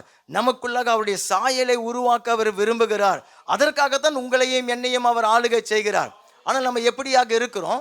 யாக்கோபை போல நம்ம இருக்கிறோம். யாக்கோபுன்னு சொல்லி சொன்னாக்கா எத்தன், ஏமாற்றுகிறவன், அல்லது தேவனுடைய திட்டத்தை மனுஷீக முறையில் செயல்படுத்த துடிக்கிறவன் அப்படின்னு சொல்லிட்டு அர்த்தம். ஆனால் அதனால நம்ம நம்பிக்கை எழுந்து போய்விட தேவையில்லை. தேவன் நம்முடைய குறைகளை கண்டு நம்முடைய குற்றங்களை கண்டு நம்ம தள்ளி விடுகிற தேவன் அல்ல. இவர் எப்படிப்பட்ட ராஜா? யாக்கோபின் குடும்பத்தை ஆளுகை செய்கிற ராஜா. பாதி தூரம் கிடையாது, என்றென்றைக்குமாக ஆளுகை செய்கிற ராஜாவாக இருக்கிறார். அவர் உங்களுக்குள்ளர விரும்பினதை அவர் செய்து முடிக்கிற வரைக்கும் உங்களை விட்டு அவர் விலகவே மாட்டார், உங்களை கைவிடவே மாட்டார். உங்களுடைய குறைகளை கண்டு நீங்கள் விழுந்ததை கண்டு உங்களை தள்ளி விடுகிற தேவன் கிடையாது. முற்ற முடிய உங்களை அரசாளுவார். அவர் ரட்சிக்கிறார் என்று சொல்லும்போது எகிப்திலிருந்து மீட்டு கொண்டு வந்தாரு. சரி, நான் உங்களை பார்வோன் கிட்ட இருந்து எகிப்திலிருந்து மீட்டுட்டேன், இனிமேல் உங்களுடைய பாடு, இந்த ரட்சிப்பு பிரயாணத்தை நீங்களே பார்த்துங்கன்னு சொல்லிட்டு அவர் விட்டுடல. எகிப்திலிருந்து மீட்டு கொண்டு வந்தார் தான். ஆனால் அங்கே செங்கடல் வந்த பொழுது அங்கேயும் வந்து செயல்பட்டார். அங்கே வனாந்தரத்தில் நடக்கும் பொழுது அந்த ராஜாக்கள் வந்து சண்டை போட வந்தாங்க, அங்கேயும் வந்து குறுக்கிட்டார். பிற்பாடு யோர்தான் வந்தது, அங்கேயும் வந்து தேவன் குறுக்கிட்டார். அப்படின்னு சொன்னாக்க இவர் ரட்சிக்கும் பொழுது முற்றும் முடிய ரட்சிக்கிறவர். அதே போலதான் இவர் நம்மை ஆளுகை செய்கிறான்னு சொல்லும் பொழுது பாதி தூரம் ஆளுகை செய்கிறவர் கிடையாது, முற்றும் முடிய என்றென்றைக்குமாய் அவர் ஆளுகை செய்கிற தேவனா இருக்கிறார். ரோமர் 8வது அதிகாரத்தை திருப்பிக் கொள்ளுங்க.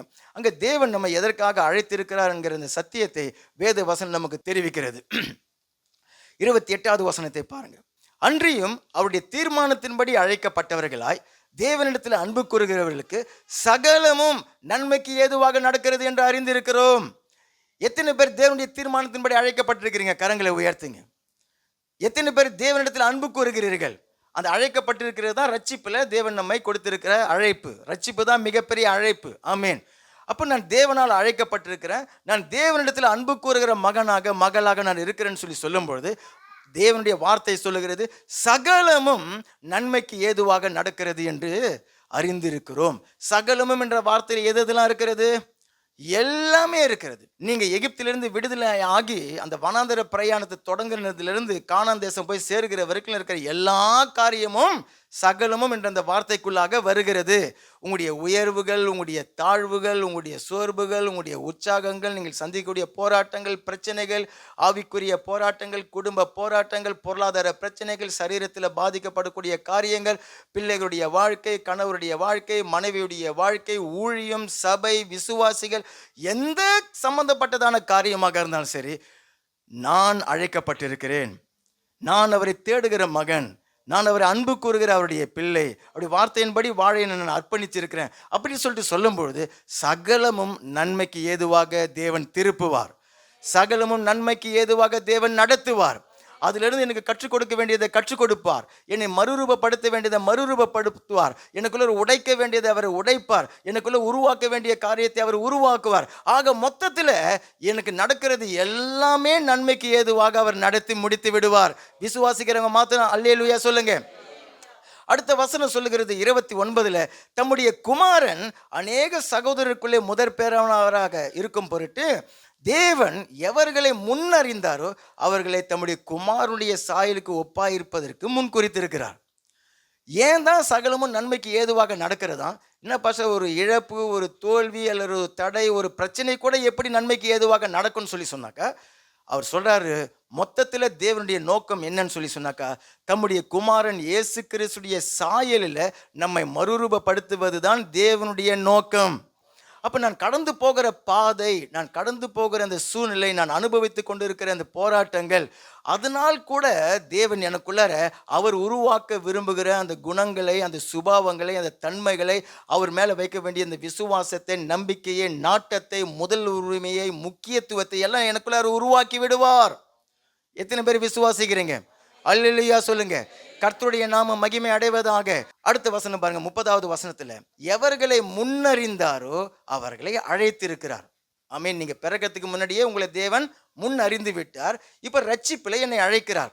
எவர்களை அழைத்தாரோ அவர்களை நீதிமான்களாகவும் ஆக்கியிருக்கிறார். எவர்களை நீதிமான்களாக ஆக்கினாரோ அவர்களை மகிமையும் படுத்தி இருக்கிறார். ஆமீன். அப்ப என்னை முன்குறிச்சிருக்கிறாரு, ரட்சிப்பில் என்னை அழைச்சிருக்கிறாரு, ரட்சிக்கப்பட்ட பொழுது என்னை அவர் நீதிமானாக ஆக்கிட்டாரு. இப்போ என்னை மகிமைப்படுத்தி கொண்டிருக்கிறார். அந்த மகிமைப்படுத்துகிறது என்கிறது தான் தேவனுடைய சாயல்ல உங்களையும் என்னையும் மறுரூபப்படுத்தி கொண்டிருக்கிறார்னு சொல்லிட்டு வருகிறது. கர்த்தருடைய நாம மகிமை அடைவதாக. அப்போ அந்த லூக்கா 1வது அதிகாரம் 33 நம்ம அந்த வாசித்த அந்த வசனம், யாக்கோபின் குடும்பம் என்கிறது இன்றைக்கு இயேசு கிறிஸ்து ராஜாவால ஆளுகை செய்யப்படக்கூடிய விசுவாசிகள். ஆமீன். இயேசு கிறிஸ்துடைய ஆளுகையினால மாற்றப்படக்கூடிய விசுவாசிகள், இயேசு கிறிஸ்துடைய ஆளுகையினால மறுரூபப்படுத்தப்படக்கூடிய விசுவாசிகளை தான் அங்க யாக்கோபின் குடும்பம் என்று சொல்லி அழைக்கிறது. எத்தனை பேர் யாக்கோபின் குடும்பமாக இருக்கிறீங்க? எத்தனை பேர் நான் மறுரூபம் ஆக வேண்டும் சொல்லிட்டு இருக்கிறீங்க? அதனால தான் ரட்சிப்பில் என்னை அவர் அழைத்திருக்கிறார். நான் மாற மாட்டேன்னு சொல்லிட்டு இருக்க முடியாது. என்னை மாற்றுவதற்காகத்தான் அந்த ராஜா என்னை ஆளுகை செய்கிறார். அப்போ இந்த யாக்கோபுடைய வாழ்க்கையை நீங்கள் கவனமாக வாசித்து பார்க்கும் பொழுது அவனுடைய வாழ்க்கையில் அவன் தேவனுக்கு பிரியமில்லாத அல்லது தேவனுக்கு சித்தமில்லாத வழிகளில், தன்னுடைய மாம்சீக வழிகளில் அவன் நடந்து பிற்பாடு தேவன் அவனை சந்தித்து அவனுடைய பெயரை மாற்றி அவனை இஸ்ரவேலனாக மாற்றி அவனுடைய வாழ்க்கையை படிப்படியாக மறுரூபப்படுத்தினதை வேத வசனம் நமக்கு அழகாக படம் பிடித்து காண்பிக்கிறது. இப்போ முதலாவது 25வது அதிகாரம் ஆதியாகமம் புஸ்தகத்தை எடுத்துக்கொள்ளுங்க. அங்கே பிறக்கும் பொழுதே அதை ஆரம்பிச்சு பாருங்க. ஆதியாகமம் 25வது அதிகாரம் 26வது வசனம். பின்பு அவன் சகோதரன் தன் கையினாலே ஏசாவின் குதிங்காலை பிடித்து கொண்டு வெளிப்பட்டான். அவனுக்கு யாக்கோபு என்று பெயரிட்டார்கள். ஏசாவும் யாக்கோபும் வயிற்றில் இருக்கிறார்கள், தாயின் வயிற்றில் இருக்கிறாங்க. இப்போ ஏசா முதலாவது பிறக்கிறார். பிறந்துட்ட பொழுது, அது பிறக்கும் பொழுதே யாக்கோபு எப்படி தான் பிறக்கிறாராம், அண்ணனுடைய அந்த ஏசாவுடைய குதிங்காலை பிடித்து கொண்டு, வயிற்றில் இருக்கும்போது அவ்வளோ விவரமாக இருக்குது அந்த குழந்தை, அண்ணனுடைய குதிங்காலை பிடித்து கொண்டு அவன் வெளியில வந்தான் என்று சொல்லி, அதனால் அவனுக்கு யாக்கோபு என்று சொல்லி பெயரிட்டார்கள். யாக்கோபுன்னு சொல்லி சொன்னாக்கா ஏமாற்றுகிறவன், வஞ்சிக்கிறவன், எத்தன், அப்படி அல்லது மாம்சீகமாக செயல்படுகிறவன் அப்படின்னு சொல்லிட்டு அர்த்தம். அப்போ இவன் பிறக்கும் போதிலிருந்தே அது ஆரம்பித்து விடுகிறது பாருங்க. ஏன் அப்படி செய்தானாக்கா 23வது வசனத்தில் இவன் தாய் போயிட்டு ஜெபிக்க போயிருந்த பொழுது 23வது வசனம் கடைசி பகுதியை பாருங்க. மூத்தவன் இளையவனை சேவிப்பான்னு சொல்லிட்டு இவங்க வயிற்றில் இருக்கும் பொழுது இவர்களுக்கு சொல்லப்பட்டிருக்கிறது. இப்போ வயிற்றில் இருக்கிற குழந்தை கேட்டுச்சா இல்லையா? அதை குழந்தை கேட்டுச்சு பாருங்க. அப்போ உள்ளார வயிற்றில் இருக்கும் போதே திட்டம் போடுது, நல்லா யோசிக்குது இந்த குழந்தை. அப்போ நான் மூத்தவன் இளையவனை சேவிப்பான், மூத்தவன் இளையவனை சேவிப்பான், மூத்தவன் இளையவனை சேவிப்பான். அப்போ நான் தேவன் எனக்காக திட்டத்தை வச்சிருக்கிறாருன்னு சொல்லிட்டு இவனை இழுத்து விடலாமா, அவனை இழுத்து விடலாமான்னு சொல்லிட்டு இவன் வெளியில் புறப்பட்டு வருகிறான். அடுத்தவனுடைய குதிங்கால இழுத்து விடுகிறவனாக இருக்கிறான் இந்த யாக்கோபு. சரி, ஆனாலும் தேவன் என்ன பண்ணிட்டாரு, நீ அடுத்தவனுடைய காலை இழுத்து விடுகிற, அதனால நீ வயிற்றிலேயே ஒன்றும் இல்லாமல் போயிட்டுன்னு சொல்ல விட்டுட்டாரு, பிறக்கவும் வச்சுட்டாரு. தேவன் நம்முடைய குறைகளை கண்டு தள்ளி விடுகிறது இல்லை. நீங்கள் இந்த பூமியில் குழந்தையாக பிறந்திருக்கிறீங்கன்னு சொல்லி சொன்னாலே உங்கள் மேலே தேவன் ஒரு திட்டத்தை வச்சிருக்கிறார். நாம மட்டும் இல்லை, எல்லா மனுஷருக்கும் தேவன் அவங்க பூமியில் பிறந்ததனுடைய நோக்கமே என்னதுனாக்கா அவங்களுக்காக தேவன் ஒரு திட்டத்தை வச்சிருக்கிறார். இரண்டாவது, அவனுக்கு வாலிப வயது வந்த பொழுது, அது 25வது அதிகாரம் 29லிருந்து 34 வரை வாசித்து பார்க்கும் பொழுது, இவனுடைய அன்னகாரம் வேட்டைக்கு போயிட்டு அவன் வந்து கொண்டிருக்கிறான். கவனிங்க 30வது வசனம். அப்பொழுது ஏசா யாக்கோபை நோக்கி, அந்த சிவப்பான கூழிலே நான் சாப்பிட கொஞ்சம் எனக்கு தான் இளைத்திருக்கிறேன் என்றான். இதனாலே அவனுக்கு ஏதோம் என்கிற பேர் உண்டாயிற்று. இவன் பெரிய சாப்பாட்டு ராமன் பிள்ளைது, சாப்பாட்டுக்கு ரொம்ப முக்கியத்துவம் கொடுக்குறவன், மாம்சத்துக்கு ரொம்ப முக்கியத்துவம் கொடுக்குறேன்னு சொல்லிட்டு. ஆனால் யாக்கோபு இவன் சின்ன வயசுலே கேட்டது இருக்குது, மூத்தவன் இளையவனை சேவிப்பான், மூத்தவன் இளையவனை சேவிப்பான் என்று சொல்லி அந்த அந்த காரியத்தையே யோசனை பண்ணி கொண்டிருப்பான் பாருங்க. 31வது வசனத்தில் யாக்கோபு, உன் சேஷ்ட புத்திர பாகத்தை இன்றைக்கு எனக்கு விற்று போடு அப்படின்னு சொல்லிட்டு அவன் கேட்கிறான். ஆனால் 32வது வசனத்தில் அந்த ஏசா அன்னங்காரன் ஏசா சொல்கிறான், இதோ நான் சாக போகிறேன், இந்த சேஷ்ட புத்திர பாகம் எனக்கு என்னத்திற்கு. அவன் என்ன சொல்கிறான் பாருங்க, ஒரே ஒரு கூழு சாப்பிடாமல் போகிறதுனால நான் செத்து போயிடுவேன் அப்படின்னு சொல்லி சொல்கிறான். நிறைய பேர் அந்த மாதிரி சொல்லுவாங்க பாருங்க, ஒரு வேளை சாப்பிடாம இருந்தாக்க செத்து போயிடுவீங்களா? செத்து போக மாட்டீங்க. ஆனால் அந்த சேஷ்ட புத்திர பாகம் என்கிறது குடும்பத்தில் அந்த மூத்த பிள்ளைக்கு தேவன் கொடுத்திருக்கக்கூடிய அந்த நாட்களில் அந்த கலாச்சாரத்துக்கு அந்த ஜனங்களுக்கு கொடுத்திருந்த ஒரு ஆசீர்வாதம். அவங்களுக்கு 2 மடங்கு ஆசீர்வாதம். அந்த குடும்பத்தில் சொத்து பிரிக்கிறாங்கன்னு சொல்லி சொன்னாக்கா 2 மடங்கு பங்கு குடும்பத்தில் அவனுக்கு தான் முக்கியத்துவம், முதலுரிமை அப்படிலாம் கொடுக்கப்படுகிறது. ஆனால் இந்த யாக்கோபு அதன் மேலேயே குறியா இருந்திருக்கிறான். எனக்கு என் மேலே தேவன் ஒரு வாக்குத்தத்தத்தை கொடுத்திருக்கிறார், அந்த வாக்குத்தத்தம் நிறைவேறணும், அதனால் அண்ணனை எப்படியாவது ஏமாற்றி அவனுடைய பலவீனத்தை பயன்படுத்தி அவன்கிட்ட இருந்து இதை பிடுங்கி கொள்ளலாம் அப்படின்னு சொல்லிட்டு அதை அவன் செய்கிறான். அப்படி செஞ்சிருக்க வேண்டிய அவசியமா? செய்ய வேண்டிய அவசியமே கிடையாது. பாருங்க, இவன் மேலே தேவன் உடன்படிக்கையை வச்சிருக்கிறார், வாக்குத்தத்தத்தை வச்சிருக்கிறார், ஆசீர்வாதங்களை வைத்திருக்கிறார். ஆமேன். அதுக்கு இவன் மனுஷீக முயற்சியில மாம்சீகமாக அடுத்தவனை ஏமாற்றி அடுத்தவனுடைய பலவீனத்தை பயன்படுத்தி இவன் முன்னேற வேண்டிய அவசியம் இல்லை. சொன்னவர் நிச்சயமாக செய்து முடிப்பார். விசுவாசிக்கிறவங்க அல்லேலூயா சொல்லுங்க. உங்களுக்கு தேவன் வாக்குத்தத்தம் பண்ணியிருக்கிறாருன்னு சொல்லி சொன்னாக்கா, உங்களை ரட்சிப்பில் அவர் அழைத்திருக்கிறாருன்னு சொல்லி சொன்னாக்கா, தம்முடைய குமாரனையே கொடுத்தவர் மற்ற எல்லாவற்றையும் அவர் கொடுப்பார். அன்னங்காரம் பிறக்கும்போது குதிகாலை பிடிச்சு கொண்டு பிறக்க தேவையில்லை. இவன் ஒரு 2 வருஷம் கழிச்சு பிறந்திருந்தாலும் கூட தேவன் சொன்ன அந்த வாக்குத்தத்தம், தேவன் செய்திருக்கிற உடன்படிக்கை அவன் மேலே நிறைவேறும். ஆகையினால இவன் அந்த போட்டியில் போராமையில் அல்லது மாம்சீகமாக செயல்பட வேண்டிய அவசியம் இல்லை. 3வது 27வது அதிகாரத்தை திருப்பிக் கொள்ளுங்க. எப்படி இவன் மாம்சீகமானவனா இருக்கிறான்னு சொல்லி பாருங்க. இன்றைக்கு இந்த யாக்கோபுடைய குணங்கள் ஒருவேளை தேவனுடைய பிள்ளைகளுக்குள்ளாக இருக்கலாம். நம்ம ரட்சிக்கப்பட்டு இருப்போம், தேவனுடைய சபைக்கு நம்ம வந்து ஆராதிக்கலாம். ஆனால் எனக்குள்ளாக அந்த எத்த தன்மைகள், தேவனுக்கு பிரியமில்லாத தன்மைகள், மாம்சீக காரியங்கள் ஒருவேளை நமக்குள்ளாக இருக்கலாம். ஆனால் நம்மையே குத்தி கொள்ள தேவையில்லை. ஐயோ, நான் இந்த பாவத்தில் நான் போராடி கொண்டு இருக்கிறேனே, என்னால் முடியலையே, நான் ஜெபிக்கிறேனே, இதை மேற்கொள்ள முடியலையேன்னு சொல்லி நீங்கள் உங்களை குத்தி கொள்ள தேவையில்லை. என்னை ஆளுகை செய்கிற ராஜா ஒருவர் இருக்கிறார். இயேசு கிறிஸ்து யாக்கோபை ஆளுகை செய்கிறவர். ஆமேன். நம்ம யாக்கோபா இருக்கிறோன்னு சொல்லி தெரிஞ்சுதான் நம்மளை ரட்சிப்பில் அழைச்சி இருக்கிறார். நம்ம குறை உள்ளவர்கள் என்று சொல்லி தெரிஞ்சுதான் நம்முடைய கரத்தை அவர் பிடிச்சிருக்கிறார். நீங்கள் எங்கே விழுவீங்க, நீங்கள் எப்போ சோர்ந்து போவீங்க, நீங்கள் என்ன பண்ணுவீங்க, இன்னைக்கு செய்கிறதில் 5 வருஷம் கழிச்சு என்ன செய்வீங்க, இதையெல்லாம் அறிஞ்சுதான் ரட்சிப்பில் என்னுடைய கரத்தை அவர் பிடிச்சிருக்கிறார். என்னை அவர் படிப்படியாக மறுரூபப்படுத்துவார். நான் சோர்ந்து போக தேவையில்லை, நான் கவலைப்பட்டு போக தேவையில்லை, மற்றவங்களை பார்த்து நான் ஒப்பிட்டு கொண்டு நான் மன சோர்வு அடைய தேவையில்லை. இந்த யாக்கோபை ஆளுகை செய்கிற ராஜா ஒருவர் இருக்கிறார், அவரின் ஆண்டவராகிய இயேசு கிறிஸ்து. இப்போ 27வது அதிகாரத்துக்கு வரும்பொழுது அந்த அப்பாக்கார் ஈசாக்கு அவர் தன்னுடைய மகனை ஆசீர்வதிக்கும்படிக்காக அவர்கிட்ட சொல்கிறார், நீ போய் வேட்டையாடி சமைத்து கொண்டு வான்னு சொல்லிட்டு. ஏன்னா இவன் வேட்டையாடுகிறதுல கில்லாடி. ஆனால் அப்பா ஈசாக்குக்கு தெரியும் யாக்கோபை தான் தேவன் தெரிந்து கொண்டிருக்கிறார், யாக்கோபின் மேலே தான் அந்த சந்ததி விளங்கும் அப்படிங்கிறத ஈசாக்கு அறிஞ்சு வச்சிருக்கிறார். ஆனால் இப்போ ஈசாக்கு என்ன பண்ணுறாரு, மாம்சீகமாக என்ன பண்ணுறாரு, இவன் ஏசாவை நான் ஆசீர்வதிக்க போகிறேன்னு சொல்லிட்டு நீ போய் வேட்டையாடி சமைத்து கொண்டு வான்னு சொல்லிட்டு.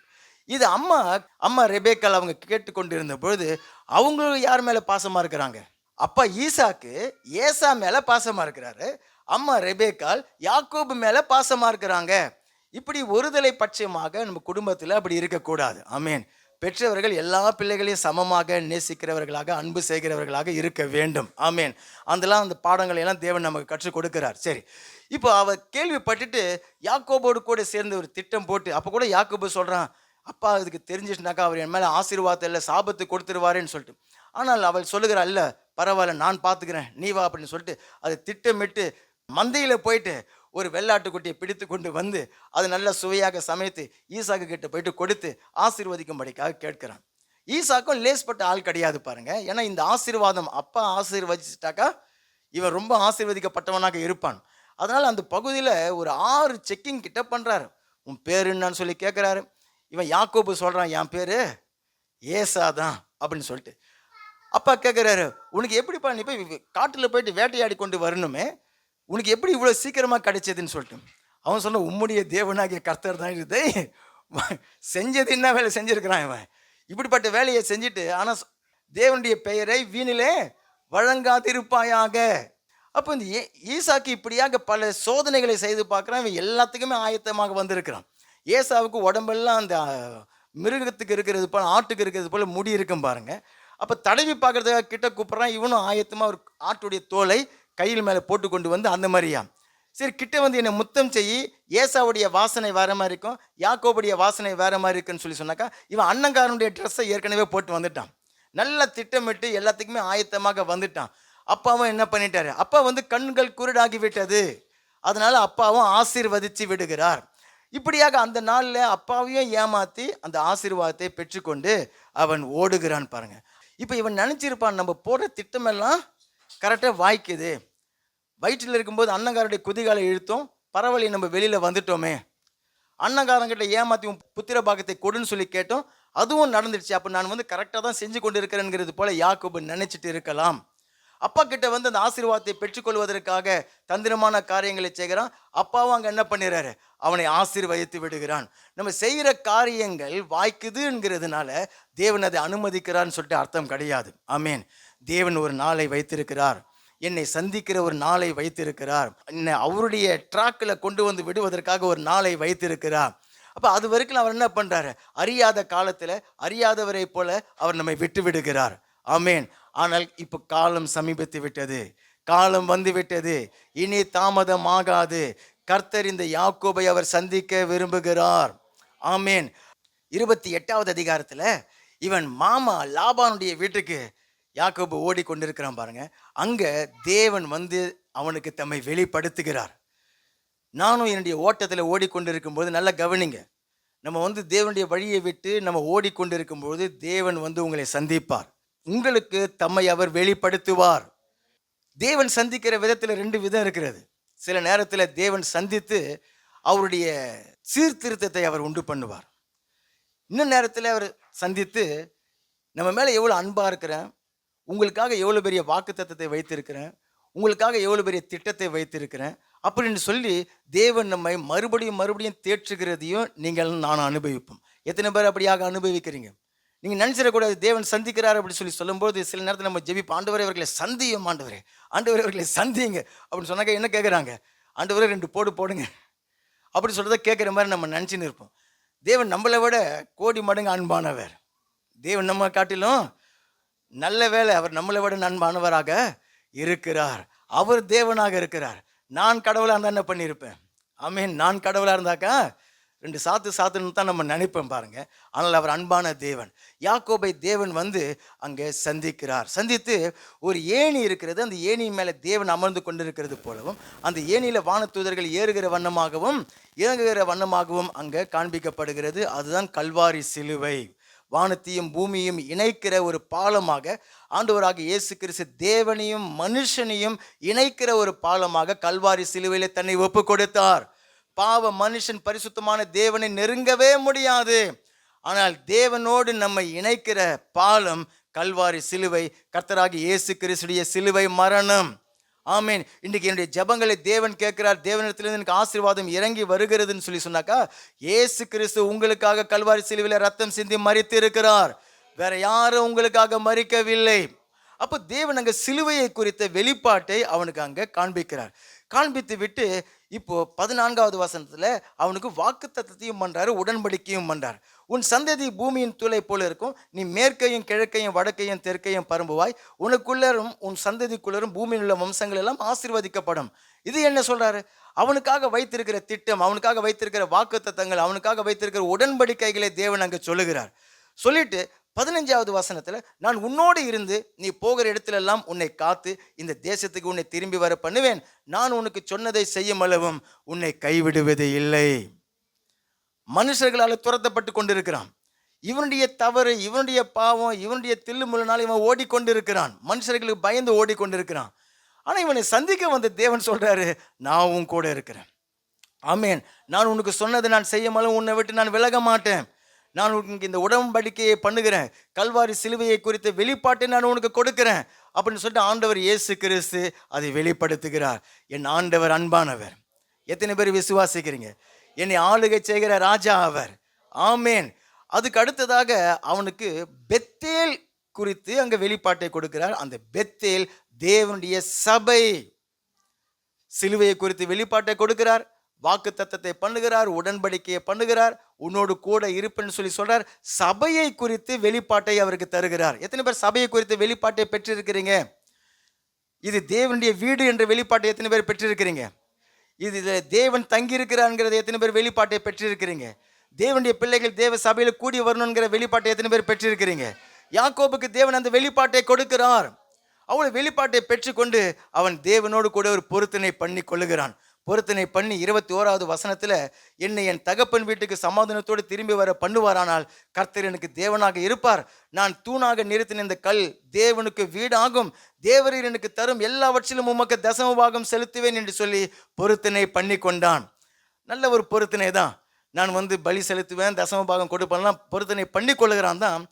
ஆனால் நான் அதை எப்படி பார்க்குறேன்னு சொன்னாக்கா, அவன் இன்னுமே யாக்கோபா தான் இருக்கிறான். எப்படின்னு சொன்னாக்கா, என்னை தேவன் சமாதானத்தோடு திரும்ப வர பண்ணுவார் என்று சொல்லி சொன்னால் கர்த்தர் எனக்கு தேவனாக இருப்பார்னு சொல்லி சொல்கிறான். இல்லை நாம கூட நிறைய நேரத்தில் அப்படி தான் சொல்கிறோம் இல்லையா? அப்படி தான் பொருத்தனை பண்ணுறோம். இந்த வியாதி சுகமாகட்டும், இந்த பிரச்சனை முடியட்டும், நான் இதை செய்கிறேன், நான் ரிட்டையர்மெண்ட் ஆகட்டும், அப்புறமா நான் சுவிசேஷ ஊழியத்துக்கு வருகிறேன் இல்லையா? சபைக்கு வர்றதுக்கே நம்ம நிறைய காரியங்களை எதிர்பார்த்து தேவனிடத்தில் பேரம் பேசி பொருத்தனை பண்ணி கொண்டிருப்போம். அப்போவும் தேவன் விடுகிறார். சரி பரவாயில்ல, ஏன் இவன் இன்னும் யாக்கோபாகவே இருந்து கொண்டிருக்கிறான், இவனை நான் மறுரூபப்படுத்தக்கூடிய நாட்களில் நான் இவனை மறுரூபப்படுத்துவேன். இப்போ இவனுடைய காரியங்கள்லாம் வாய்க்கிறது போல தேவன் அவனை விட்டு கொண்டு இருக்கிறார். கர்த்தருடைய நாம மகிமை அடைவதாக. நம்ம கடந்து வந்த இந்த பாதையில் தேவன் நம்ம எந்த அளவுக்கு நம்ம மேலே இரக்கம் பாராட்டி, நம்முடைய மீறுதலுக்கு தக்கதாக அவர் நமக்கு செய்யாமல், நம்முடைய அக்கிரமங்களுக்கு தக்கதாக அவர் நமக்கு சரி கட்டாமலும் இருந்து பூமிக்கு வானம் எவ்வளவு உயரமா இருக்கிறதோ அவ்வளவு கிருபையை அவர் நம்ம மேல பாராட்டுகிற தேவன் என்று சொல்லி 103வது சங்கீதம் நமக்கு சொல்லுகிறது. நம்முடைய மீறுதலுக்கு தக்கதாக அவர் நமக்கு சரி கட்டி இருந்தாக்கா, நம்முடைய அக்கிரமங்களுக்கு தக்கதாக தேவன் நமக்கு செய்திருப்பார்னு சொல்லி சொன்னாக்கா, அவருக்கு முன்னாடி ஒரு மனுஷன் நிற்க முடியாது. ஆனா அதுக்கு பதிலாக அவர் என்ன பண்றாரு, பூமிக்கு வானம் எவ்வளவு உயரமா இருக்குது, வானத்துக்கு அளவு இருக்குதா? அளவே இல்லை. பாருங்க, அளவில்லாத கிருபையை உங்கள் மேலே தேவன் வைத்திருக்கிறார். அந்த கிருபை தான் உங்களை மாற்ற முடியும். அந்த கிருபை தான் நம்மை மறுரூபப்படுத்த முடியும். நீங்க திரும்ப வந்த வாழ்க்கையை பாருங்க, எந்த அளவுக்கு தேவன் உங்க மேல கிருபை பாராட்டி இருக்கிறார். எத்தனை காரியங்களை பிழை விட்டு இருப்போம், எத்தனை பாவ காரியங்களை செய்திருப்போம். சபையில வந்து அல்லேலூயா ஆமென்னு சொல்லி நம்ம பாடிட்டு எவ்வளவு பாவ காரியங்களை நம்ம செய்திருப்போம். தேவனை எந்த அளவுக்கு நம்ம அசட்டை பண்ணியிருப்போம், அவருடைய சபையை எந்த அளவுக்கு நம்ம அசட்டை பண்ணியிருப்போம். ஆனால் தேவன் இன்றைக்கு உங்க மேல கிருபையாக இருக்கிறார். அல்லேலூயா. ஏன்னு சொன்னாக்கா அவருடைய கிருபை தான் நம்மை மாற்றுகிறது. ஆமேன். சரி, இப்போ தேவன் அவனை வந்து லாபானுடைய வீட்டுக்கு கொண்டு போகிறார். அந்த லாபான் இவனை காட்டிலும் பெரிய எத்தனாக இருக்கிறான் பாருங்க. நீதிமொழிகள் புஸ்தகம் 27:17 எடுத்துக்கொள்ளுங்க. வைரம் தான் வைரத்தை வெட்டும்னு சொல்லி கேள்விப்பட்டுக்கிறீங்களா? அதே போல இந்த நீதிமொழிகள் 27:17 பாருங்க. இரும்பை இரும்பு கரிக்கிடும், அப்படியே மனுஷனும் தன் சிநேகிதனுடைய முகத்தை கரிக்கிடுகிறான். இரும்பை இரும்பு தான் கரிக்கிடும்னாக்கா கூர்மையாக்கும் அப்படின்னு சொல்லிட்டு இல்லையா, கத்தியை கூர்மையா ஆக்குறாங்க இல்லையா, அந்த மாதிரி இரும்பை இரும்பு தான் கூர்மையாக்கும் அப்படின்னு சொல்லிட்டு இவனே ஒரு ஏமாற்று பேர் வழி. யாரு? யாக்கோபு, எத்தன். ஆனா இவனை லாபான் என்கிறவனுடைய வீட்டுக்கு அனுப்புகிறான். லாபான் இவனை காட்டிலும் பல மடங்கு எத்தனாக இருக்கிறான். அப்ப அந்த இடத்துல வைத்து தேவன் அவனை பக்குவப்படுத்த அவர் விரும்புகிறார். அங்கே அவருடைய மகள், 2வது மகள் ராகேலை விரும்புகிறான். ஆனா திருமணம் அன்னைக்கு நைட்டு தான் தெரியுது, இவன் வந்து அவனுடைய முதல் மகள் லேயாலை கல்யாணம் பண்ணி வச்சுட்டான். அந்த 2வது மகளுக்காக 7 வருஷம் அவன் வேலை செஞ்சான்னு பாருங்க. 7 வருஷத்து வேலை வாங்கிட்டு முதல் மகளை வந்து கொடுத்துட்டான். ஆனால் இவன் வந்து 2வது மகளுக்காக தான் வேலை செய்தான். அவன் சொல்ற ஒன்றும் பிரச்சனை கிடையாது, முதல் மகளுக்காகவும் இன்னும் ஒரு 7 வருஷம் நீ வேலை செய்யின்னு சொல்ல இந்த 2 பெண்களை திருமணம் பண்ணுவதற்காக 14 வருஷம் அந்த வீட்டில் அவன் அடிமையை போல வேலை செய்கிறான். அதுக்கப்புறம் மறுபடியும் தன்னுடைய தகப்பன் வீட்டுக்கு போகலான்னு பார்த்தாக்கா இப்போதான் வந்து சம்பளத்தையே பேசுகிறான்னு பாருங்க. இந்த லாபம் நம்ம தமிழ் கடை ஓனர் மாதிரி இருக்கிறான். ஆமாம், நீங்கள் வேலையை விட்டு போகிறேன்னு சொன்னாதான் உங்ககிட்ட வந்து சம்பளத்தை பற்றியே பேசுவாங்க. ஓனர் நான் போகிறேங்க அப்படின்னு சொன்னாக்கா, இல்லைப்பா அந்த கடையே உன்னோட தான். அவன் சொல்கிறான், நீ வந்ததுனால தான் எனக்கு வந்து என் மந்தை பெருகினது, நீ வந்ததுனால தான் எனக்கு வந்து கடை வந்து ரொம்ப நல்லா ஓடுது, இது உன் கடை, இந்த சாவியை பிடிச்சிக்க, நீயே வந்து தர, நீயே வந்து மூடுங்க. நீங்கள் என்ன நினைப்பீங்க, ஐயோ பரவாயில்லையே நம்மக்கிட்டே சாவியை கொடுக்குறாங்களே. இல்லை அதெல்லாம் பெரிய தந்திரம் இருக்கிறது. நீங்கள் சம்பளத்தை உங்களுக்கு வந்து இந்த மாதத்து சம்பளத்தை 2 மாதம் கழித்து கொடுப்பாங்க, தேதிகள் தள்ளி கொடுப்பாங்க. ஆனால் நீங்கள் போகிறேன் நான் நிற்கிறேன்னு சொல்லும்பொழுது தான் உங்களை கூப்பிட்டு வச்சு சம்பளத்தை குறித்தே அவர்கள் பேசுவார்கள். அதே போல் தான் இந்த லாபான் நீங்கள் செய்கிறான். ஆனால் லாபானை வந்து தேவன் தான் கருவியாக பயன்படுத்துகிறார். யாக்கோபு வந்து லாபானை எதிரி போல பார்த்து கொண்டு இருக்கிறான். ஆனால் இந்த லாபானை கொண்டு தான் யாக்கோபை தேவன் பக்குவப்படுத்துகிறார். கர்த்தருடைய நாம மகிமை அடைவதாக. நல்ல கவனிங்க, நீங்க சந்திக்கக்கூடிய, இன்னைக்கு இது நல்லா எழுதி வைத்துக் கொள்ளுங்க, நீங்க பிறந்ததுல இருந்து நீங்க சாகிற வரைக்கும் நீங்க சந்திக்கக்கூடிய எந்த ஒரு மனுஷர்களையும் நீங்க சும்மா சந்திக்கிறதே கிடையாது. நீங்க சந்திக்கக்கூடிய யாரை கொண்டும் தேவன் உங்களுடைய வாழ்க்கைக்கு நன்மைக்காக தான் சந்திக்க பண்ணுகிறார்.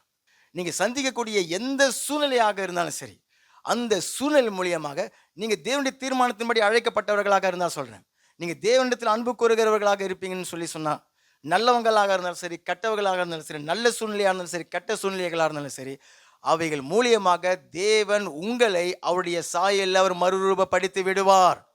உங்களை அவர் வைத்திருக்கிற திட்டத்துக்கு நேராக நடத்தி விடுவார்.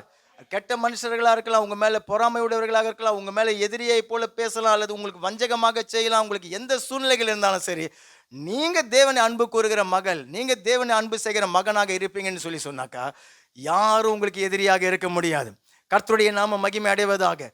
நம்ம என்ன நினைச்சிடறோம், ஒரு எதிரின்னு சொல்லி வந்துட்டாங்க, ஆண்டவரை அவனை தீர்த்து கட்டிடுங்க, என்னுடைய வாழ்க்கையிலிருந்து ஏன் இவனை நீங்க அனுமதிச்சிங்க, என்னுடைய வாழ்க்கையில் இந்த மனுஷனிலிருந்து நீங்க என்னை விட்டு எடுத்து போட்டுடுங்க. இப்படி தான் தேவனுடைய பிள்ளைகள் கற்றுக்கொண்டு நம்ம இருக்கிறோம். யாக்கோபு அப்படி தான் நினைச்சு இருக்கலாம் பாருங்க. ஏன் தான் அந்த லாபான் வீட்டுக்கு என்னை கொண்டு வந்தாரோ, இவன் வந்து என்னை புழிஞ்சு எடுக்கிறான் அப்படின்னு சொல்லிலாம் யாக்கோபு பேசி கொண்டிருந்தார். தாவீதுக்கு தேவன் ஒரு திட்டத்தை வைத்திருந்தார், அவன் மேல அந்த அபிஷேகத்தை வைத்திருந்தார். தாவீது வந்து எல்லார்கிட்டையும் போய் சண்டை போட்டு கொண்டு இல்லை, எல்லா எதிரியும் ஒரே மாதிரி நடத்தல. தாவீதுக்கு 3 விதமான சத்துருக்கள் மெயினாக. ஒவ்வொரு விசுவாசிக்கும் 3 எதிரிகள் இருக்கிறாங்க. எது எதிரி? சாத்தானு, என்னுடைய மாம்சம், உலகம். அது கவர்ச்சினால நம்ம வந்து இழுக்குகிறது இல்லையா? 3 எதிரிகள் இருக்கிறாங்க. எல்லா எதிரி கூட்டியும் ஒரே மாதிரி நீங்க சண்டை போடக்கூடாது. எல்லா எதிரியும் நீங்க ஒரே மாதிரி ட்ரீட் பண்ணிட முடியாது.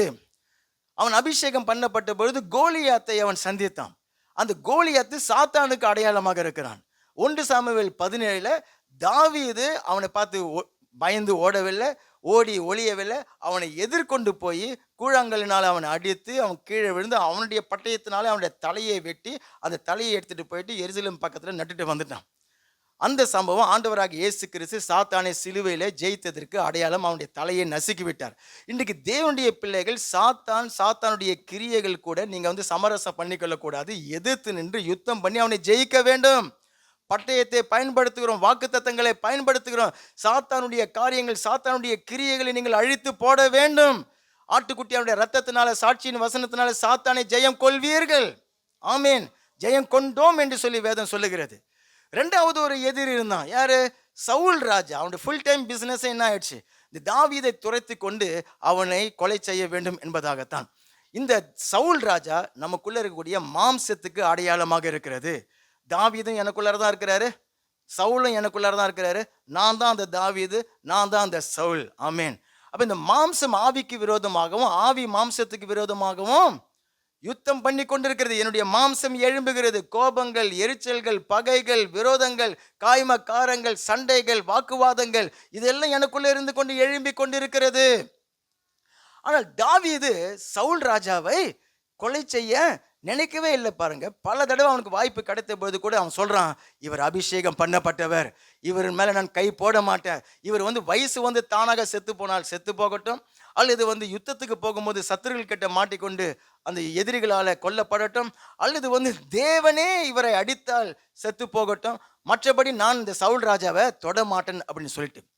ஆனால் 2 சாமுவேல் 3வது அதிகாரம் 1 வசனம் சொல்லுகிறது, தாவீது குடும்பத்திற்கும் சவுல் குடும்பத்திற்கும் பல நாட்களாக யுத்தங்கள் நடந்து கொண்டே இருக்கிறதாம். நீங்க உயிரோடு இருக்கிற வரைக்கும் உங்களுடைய மாம்சம் உங்களுக்கு விரோதமாக யுத்தம் பண்ணி கொண்டு இருக்கும். ஆவி மாம்சத்துக்கு விரோதமாகவும் மாம்சம் ஆவிக்கு விரோதமாக யுத்தம் நடந்து கொண்டே இருக்கும். ஆனால் அந்த 2 சாமுவேல் 3வது அதிகாரம் 1 வசனம் சொல்லுகிறது, தாவீது வர வர பலப்பட்டான், சவுலின் குடும்பத்தாரும் அவர்கள் வர வர பலவீனப்பட்டு போனார்கள் என்று சொல்லி. தாவீதுன்னு சொல்லும்போது ஒரு ஆளை சொல்லுது, சவுலுன்னு சொல்லும்போது சவுலுடைய குடும்பத்தார் வர வர பலவீனப்பட்டு போனார்கள் என்று சொல்லி. எனக்கு சவுல் குடும்பத்தில் நிறைய பேர் இருக்கிறாங்க. கோபம் இருக்கிறது, எரிச்சல் இருக்குது, பகை இருக்குது இல்லையா, விரோதங்கள் இருக்குது, எல்லாமே ஒரு குடும்பம். பாருங்க, எல்லாம் ஒரே குடும்பம். ஆனால் அது வர வர பலவீனப்பட்டு போனதுன்னு சொல்லிட்டு. சரி, இப்போ தாவீது சவுல் கூட சண்டையும் போடல. தாவீது எப்படி பலப்பட்டான் அப்படி சொல்லி சொன்னாக்கா, தாவீது தேவனுடைய காரியங்களில் அவன் ஒக்கிப்பேவா இருந்தான். ஆமேன். தேவனுடைய காரியங்கள் மேலே அவன் கவனமாக இருந்தான். தேவனை தேடுகிறது, தேவனை பாடி துதிக்கிறது, அவருடைய வசனத்தை தியானிக்கிறது, அவருடைய ஆலயத்துக்கு போகிறதுன்னு சொன்னாக்கா அவனுக்கு சந்தோஷமாக இருக்கிறது. சுவிசேஷ ஊழியத்துக்கு அவன் போகிறான், ஆத்துமாக்களை ஆதாயப்படுத்துகிறான். தேவனுடைய காரியத்திலேயே அவன் மாட்டு கவனமாக இருந்தான். பாருங்க, இந்த சவுல் ராஜாவை அவன் வந்து கவனம் வைக்கவே இல்லை. நீங்களும் கூட இப்போ எனக்குள்ள இந்த பலவீனம் இருக்குது, இந்த கோபத்தை மேற்கொள்ள போகிறேன், இப்போ 2027 வரைக்கும் காத்துனுக்கு போகிறேன். 2027 ஜனவரி மாதம் 1ஆம் தேதி வந்த உடனே, ஆண்டவரே எனக்குள்ளே இந்த பாவங்குது, இந்த காரியங்குது, இது நான் மேற்கொள்ள போகிறேன்னு சொல்லிட்டு ரெசல்யூஷன் நிறைய பேர் எடுப்போம். புரியுதுங்களா உங்களுக்கு? அந்த ரெசல்யூஷன் எடுத்து ஜனவரி மாதம் முதல் வாரம் கூட அது தாங்காது. எதை செய்ய மாட்டேன்னு சொல்லிட்டு நீங்கள் டார்கெட் பண்ணி நீங்கள் செஞ்சீங்களோ அதை தான் கரெக்டாக போய் நீங்கள் செய்வீர்கள். அப்போ எப்படி தான் மேற்கொள்ளுகிறது? என்னுடைய மாம்சத்தை நான் எப்படி தான் மேற்கொள்ளுகிறதுன்னு சொன்னாக்க, தாவீது செய்தது போல நீங்கள் என்ன செய்யணுமா? தேவனுடைய காரியங்களில் நீங்கள் உங்களை அர்ப்பணித்து கொள்ள வேண்டும். ஆமேன். தேவனை தேடுகிறதுல, தேவனை துதிக்கிறதுல, தேவனை பாடுகிறதுல, வசனத்தை தியானிக்கிறதுல, ஆமேன். உங்களுடைய பலவீனத்தை குறித்து நீங்கள் கவலைப்பட்டு கொண்டு இருக்கக்கூடாது. ஆமேன் சொல்லுங்க. என்னுடைய மாம்சத்தை குறித்து நீங்கள் கவலைப்பட்டு கொண்டு இருக்கக்கூடாது. கலாத்தியர் 5வது அதிகாரத்தில் பெரிய லிஸ்ட்லாம் இருக்குது தான். அந்த லிஸ்ட்டை எழுதி வச்சு நான் இதை விட போகிறேன், இதை விட போகிறேன், இதை விட போகிறேன்னு சொன்னாக்கா உங்களால் விட முடியாது. நீங்கள் தேவனை தேடுகிறதுல. ஆமேன். இப்போ நேற்றைய பாருங்கள், சுவிசேஷ கூட்டம் அங்கே வந்து இவ்வளோ தூரம் போயிட்டு வந்தோம், அதில் எவ்வளோ பலன் வந்ததுன்னு சொல்லிட்டு அங்கே போயிட்டு வந்தவங்களை நீங்கள் கேட்டு பாருங்கள். சரீரத்தில் ஃபத்திக்கு இருந்துச்சு தான், ஆனால் உள்ளான மனுஷனுக்குள்ளார ஆவியில ஆத்துமாவில் அந்த பலன் இறங்கி வந்து விட்டது. அவர்கள் பலவீனங்களை மேற்கொள்ளுவார்கள், மாம்சத்தை மேற்கொள்ளுவார்கள். மூன்றாவது எதிரி அப்சுலம் அவனுக்கு விரோதமாக எழும்பினான். அப்சுலம் யாரு? அவனுடைய மகன் அப்சுலம். பாருங்க, அப்சுலம் அவன் வந்து உலகத்துக்கு அடையாளமாக இருக்கான், அந்த உலகத்தினுடைய ஈர்ப்புக்கு. ஏன்னா அப்சுலமை பற்றி சொல்லும்போது பெண்களை விவரிக்கிற மாதிரி பைபிள் சொல்லுது. அவனுடைய முடியெல்லாம் இப்படி இப்படி இருக்கும், அவன் வந்து இவ்வளோ அழகாக இருப்பான். அது வந்து அந்த உலகம் பாருங்க, உலகத்தினுடைய கவர்ச்சி அது வந்து இழுக்கிறது. இப்போ இந்த அப்சுலம் தாவீதுக்கு விரோதமாக எழும்பின பொழுது வேதம் சொல்லுகிறது 2 சாமுவேல் 15வது அதிகாரம் 14வது வசனத்தில் தாவீது சொல்றான், நம்ம எல்லாரும் எழுந்து ஓடி போவோம். அங்க அப்சலோம் வந்தார்னாக்கா அவனுடைய கைக்கு நம்மால தப்பிச்சு கொள்ள முடியாது. தாவீது யாருங்க? யுத்த வீரன், தேசத்துக்கே ராஜா. அவனுக்கு பின்னாடி பெரிய இராணுவமே இருக்கிறது, தேசமே அவனுக்கு பின்னாடி இருக்குது. இவன் அப்சலோம் இவன் கிட்ட இருந்து போயிட்டு ஒரு 10 பேரை வச்சுக்கிட்டு இவன் வந்து தாவீதை வந்து தாக்கிறதுக்கு வருகிறன்னு சொல்றான். தாவீது சொல்றான், நம்ம எல்லாருமே ஓடி போவோம்னு சொல்லிட்டு. உலகத்தை எப்படி மேற்கொள்ள போகிறோமா? உலகத்தின் கவர்ச்சிகளை எப்படி மேற்கொள்ள போகிறோமா? உலகத்தின் காரியங்களை எப்படி மேற்கொள்ள போகிறோமா? தாவீது அந்த பகுதியில் சொல்றாரு, ஓடியே போய்விடணும். ஆமேன். அந்த பிரச்சனை நிறைந்த இடத்துல நீங்க உட்காந்து கொண்டு பஞ்சாங்க பேசிட்டு கூடாது. ஆமேன். அங்க அந்த பரியாசம் பண்ணுகிறவருடைய கூட்டத்தில் நீங்க உட்காராமலும், பாவிகளுடைய வழிகளில் நீங்க நிற்காமலும். ஆமேன். 1வது சங்கீதம் 1 வசனம் நமக்கு சொல்லுகிறது இல்லையா, கர்த்தருடைய வேதத்தில் தியானமாக இருக்கிறவன். ஆமேன். அப்போ அந்த பிரச்சனை உண்டு பண்ண போகிறது அல்லது வந்து துன்மார்க்க ஃப்ரெண்டுங்க அல்லது வந்து பாவ காரியங்கள் அப்படின்னு சொன்னாக்கா அங்கே நின்று நான் அவனை போய் திருத்த போறேன்னு சொல்கிற மாதிரி நீங்கள் நின்று இருக்கக்கூடாது. அந்த இடத்தை விட்டு நீங்கள் ஓடியே போய்விட வேண்டும். ஆமேன்னு சொல்லுங்க. சிலங்க வந்து குடிக்கார ஃப்ரெண்டுங்க ஃபங்க்ஷன் நடத்துவாங்க பாருங்க, ஃபேத்து நடத்துவாங்க பாருங்க. இவர் சொல்லுவார், நான் ரட்சிக்கப்பட்டவன், என்னை எதுவுமே இது பண்ண முடியாது அப்படின்னு சொல்லிட்டு நான் அங்கே போயிட்டு உட்காந்து நான் அவங்களை திருத்த போகிறேன். நீ திருத்த மாட்டேன், நீ யாரையும் திருத்த முடியாது. அவன் உன்னை திருத்திடுவான். ரட்சிக்கப்பட்டிருக்கிற உன்னை அவன் திருத்திடுவான். குடிடா மச்சான், குடிடா மச்சான் அப்படின்னு சொல்லிட்டு ஊற்றி ஊற்றி ஊற்றி குடிக்க வச்சுட்டு தான் உங்களை அங்கேருந்து அனுப்புவான். அப்போ பைபிள் சொல்லுகிறது, உலகம் உங்களை இழுக்கும் பொழுது அங்கேருந்து நீங்கள் ஓடியே போய்விட வேண்டும். அல்லேலூயா. பக்கத்தில் பார்த்து சொல்லுங்க, ஓடி போயிடுங்க. இந்த லாபான் யாக்கோபை வந்து 10 தடவை அவனுடைய சம்பளத்தை மாற்றி அப்படிலாம் பண்ணாம பாருங்க. ஆனால் தேவன் இந்த லாபானுடைய கையில் யாக்கோபை விட்டு விடவில்லை. அங்கேருந்து தேவன் வெளியில் கொண்டு வருகிறார். இப்போ வெளியில் வந்த உடனே அவனுடைய சகோதரன் ஏசா அவனை எதிர்கொண்டு வருகிறான். 20 வருஷத்துக்கு முன்னாடி ஏமாத்திட்டு ஓடினா அந்த பாவம் இவனை பின்தொடர்கிறது. அது நிமித்தம் யாக்கோபுக்குள்ளார சரியான பயம் வந்து விட்டது. பயம் வந்துட்டு அவன் தேவனிடத்தில் ஜெபிக்கிறான் பாருங்க. ஆதியாகமம் 32வது அதிகாரத்தை பாருங்க. பயத்தை எப்படி மேற்கொள்ளுகிறான் பாருங்க. பாவம் அவனை பின்தொடர்கிறது. 32வது அதிகாரம் 11வது வசனம். என் சகோதரனாகிய ஏசாவின் கைக்கு என்னை தப்பிவியும், அவன் வந்து என்னையும் பிள்ளைகளையும் தாய்மார்களையும் முறிய அடிப்பான் என்று அவனுக்கு நான் பயந்திருக்கிறேன். தேவரீரோ, நான் உனக்கு மெய்யாகவே நன்மை செய்து உன் சந்ததியை எண்ணி முடியாத கடற்கரை மணலை போல மிகவும் பெருக பண்ணுவேன் என்று சொன்னீரே என்றான். நமக்கு அந்த சம்பவம் தெரியும். வாக்குத்தத்தங்களை சொல்லி ஜெபிக்கிறான். தேவன் தன்னோடு பேசினதை சொல்லி ஜெபிக்கிறான். தன்னுடைய பயங்களை எல்லாம் அவன் சொல்லுகிறான். தேவன் சொன்னதையா சொல்லி, ஆண்டவரே நீங்கள் இப்படி சொன்னீங்களே எனக்கு செய்யுங்க, இப்படி வாக்குத்தத்தம் பண்ணீங்களே எனக்கு செய்யுங்க, இந்த பயத்திலிருந்து என்னை விடுதலையாக்குங்க. தேவனிடத்தில் அவன் கருத்தாய் ஜெபிக்கிறான். அதனுடைய விளைவாக தேவன் வந்து அவனை சந்திக்கிறார். யாக்கோப்பு நதிக்கரையில யாக்கோபை வந்து தேவன் வந்து சந்திக்கிறார். வானம் தூதனை போல தேவன் வந்து யாக்கோபு கூட அங்க சண்டை போடுகிறார். தேவனிடத்தில் இவன் போராடுகிறான் பாருங்க. 26 நான் வாசிக்கிறேன். அவர், நான் போகட்டும், பொழுது விடுகிறது என்றார். அதற்கு அவன், நீர் என்னை ஆசீர்வதித்தால் ஒழிய உம்மை போக விட மாட்டேன். இதுவரைக்கும் நான் மாம்சத்தினால நான் முயற்சி பண்ணி கொண்டிருந்தேன். நான் வந்து தில்லுமுள்ளு பண்ணி கொண்டிருந்தேன். எத்தனை வேலையை பார்த்து கொண்டிருந்தேன், ஏமாத்தி கொண்டிருந்தேன். இப்போ அவன் கண்டுபிடிச்சிட்டான். லாபான் வீட்டில் இருக்கும்போதே ஒரு சில பாடங்களை கற்றுக்கொண்டான். இப்போ அவன் அன்னங்காரம் வருகிறான்ங்கிறதெல்லாம் பார்த்துட்டு இவனுக்குள்ள பயம் வந்து இவனுக்குள்ள தன்னுடைய எதிர்காலத்தை இனிமேல் இப்படிப்பட்ட காரியங்களினால செய்து முடிக்க முடியாதுன்னு சொல்லி கண்டுபிடிச்சிட்டு இப்போ தேவனிடத்தில் அவன் ஜெபிக்கிறான். நீர் என்னை ஆசீர்வதித்தால் ஒழிய என்னால் ஒன்றும் செய்ய முடியாது. கரங்களை உயர்த்தி கேளுங்க. ஆண்டவரே, நீர் என்னை ஆசீர்வதித்தால் ஒழிய என்னால் ஒன்றுமே செய்ய முடியாது. ஆண்டவரே, நீர் என்னை ஆசீர்வதித்தால் ஒழிய நான் உம்மை விடமாட்டேன். ஆண்டவரே, அவன் சின்ன பிள்ளைங்க பெற்றோர்களுடைய கழுத்தை கட்டிக்கிண்டு அழுகிறது போல இவன் அழுது போராடி தேவனிடத்தில் அந்த மாதிரியாக ஜெபிக்கிறான். அப்போ ஆண்டவர் அங்கே அவனிடத்தில் கேட்குறான், உன் பெயர் என்ன அப்படின்னு சொல்லி சொன்னபொழுது இப்போ ஏமாற்ற முடியாது. அப்பா கிட்ட ஏமாத்தினான் இல்லையா? அப்பா கிட்ட என்ன சொன்னான்? நான் தான் ஏசா, மூத்த மகன் ஏசான்னு சொல்லி சொன்னான். ஏன்னாக்கா அப்பாவுக்கு கண்ணு குருடு, தேவனுக்கு கண்கள் குருடு கிடையாது. இப்போ தேவன் கேட்குற உன் பேர் என்ன அப்படி சொல்லி கேட்ட பொழுது அவன் சொல்கிறான், என் பேர் யாக்கோபு. அல்லேலூயா. அப்போ அன்றைக்கு தேவன் அவனை ஆசீர்வதித்து உன்னுடைய பேர் இனி யாக்கோபு எண்ணப்படாமல் இஸ்ரவேல் எண்ணப்படும். இன்றைக்கு அநேக யாக்கோபுகளை தேவன் இஸ்ரவேலாக அவர் மாற்றி கொண்டிருக்கிறார். என்னை தேவன் சந்திக்கிற தேவன் என்னுடைய மாம்சீகத்தை எல்லாம் எடுத்து போட்டு என்னை தேவனுடைய பிள்ளையாக, தேவனுடைய பிரபுவாக, ஜெபத்தில் போராடி ஜெயிக்கிறவனாக உங்களையும் என்னையும் அவர் மாற்றுகிறார். கர்த்தருடைய நாம மகிமையடைவதாக. ஏன் ஆசீர்வதித்தார் அப்படி சொல்லி சொன்னாக்கா, நல்ல இதையும் கவனித்துக் கொள்ளுங்க. நீதிமொழிகள் 28:13 சொல்லுகிறது, தன் பாவத்தை மறைக்கிறவன் வாழ்வு அடைய மாட்டான், ஆனால் அதை அறிக்கை செய்து விட்டு விடுகிறவனோ இரக்கத்தை பெறுவான். யாருக்கெல்லாம் இரக்கம் வேண்டும்? தேவனுடைய கண்களில் இரக்கம் யாருக்கு வேண்டும்? பைபிள் சொல்லுகிறது, அதை மறைக்கிறவன் வாழ்வு அடையவே மாட்டான், வாழ்வை இழந்து போய் விடுவான். ஆனால் அதை அறிக்கை செய்து விட்டு விடுகிறவனுக்கோ தேவனுடைய கண்களில் இரக்கம் கிடைக்கும். அப்போ நம்முடைய தேவன் ரொம்ப அன்பான தேவன். ஏன் அப்படி சொல்லி சொன்னாக்கா, மனம் திரும்புகிற ஒரு மனுஷனுக்கு அவர் மன்னிப்பை கொடுக்கிற தேவனாக இருக்கிறார். யாக்கோபு யாக்கோபா இருக்கும்போதே அவர் தெரிந்து கொண்டார் தான். யாக்கோபு எத்தனாக இருக்கும்போது தெரிந்து கொண்டார் தான். முன்குறித்தாரு, அழைத்தாரு, ஒரு சில வெற்றிகளை எல்லாம் கொடுத்தாரு, அவன் செய்த காரியத்தெல்லாம் நடக்கிறது போல காண்பிச்சார் தான். ஆனால் தொடர்ச்சியாக யாக்கோபாகவே இருக்க தேவன் விடமாட்டார். அதுக்கு யாக்கோபுடைய மனம் திரும்புதலை தேவன் எதிர்பார்த்தான். அதான் உன் பேர் என்னன்னு சொல்லி கேட்டார். வெறும் பேரை சொல்லல, இவன் ஆண்டவரே நான் ஒரு பாவி, நான் ஒரு எத்தன், நான் ஒரு ஏமாற்றுக்காரன், அப்பாவை ஏமாத்தினேன், அண்ணன்காரனை நான் ஏமாத்தினேன், இப்படிலாம் ஏமாற்றி தான் நான் வந்து பிழைத்து கொண்டிருக்கிறேன் அப்படின்னு சொல்லிட்டு அவன் உண்மையை ஒத்துக்கொண்ட பொழுது தேவன் அவனுடைய பெயரை இஸ்ரவேலனாக மாற்றினார். அப்போ மனம் திரும்ப விரும்புகிற ஒரு மனுஷனை, எப்படிப்பட்ட ஒரு மனுஷனாக இருந்தாலும் சரி, பாருங்க, எப்படிப்பட்ட ஒரு பாவம் செய்தவனாக இருந்தாலும் சரி, தேவன் அங்கே மனம் திரும்புதலை பார்த்து மன்னிக்க விரும்புகிற தேவன் அவர். எத்தனை பேர் அதை விசுவாசிக்கிறீங்க? எத்தனை பேர் அப்படி மன்னிப்பை பெற்றிருக்கிறீங்க? எத்தனை பேர் மன்னிக்கப்பட்டிருக்கிற அனுபவத்தை பெற்றிருக்கிறீங்க? எத்தனை பேருக்கு தேவன் மன்னிச்சு இருக்கிறாரு? சின்ன பாவம் செஞ்சீங்களா, பெரிய பாவம் செஞ்சீங்களா?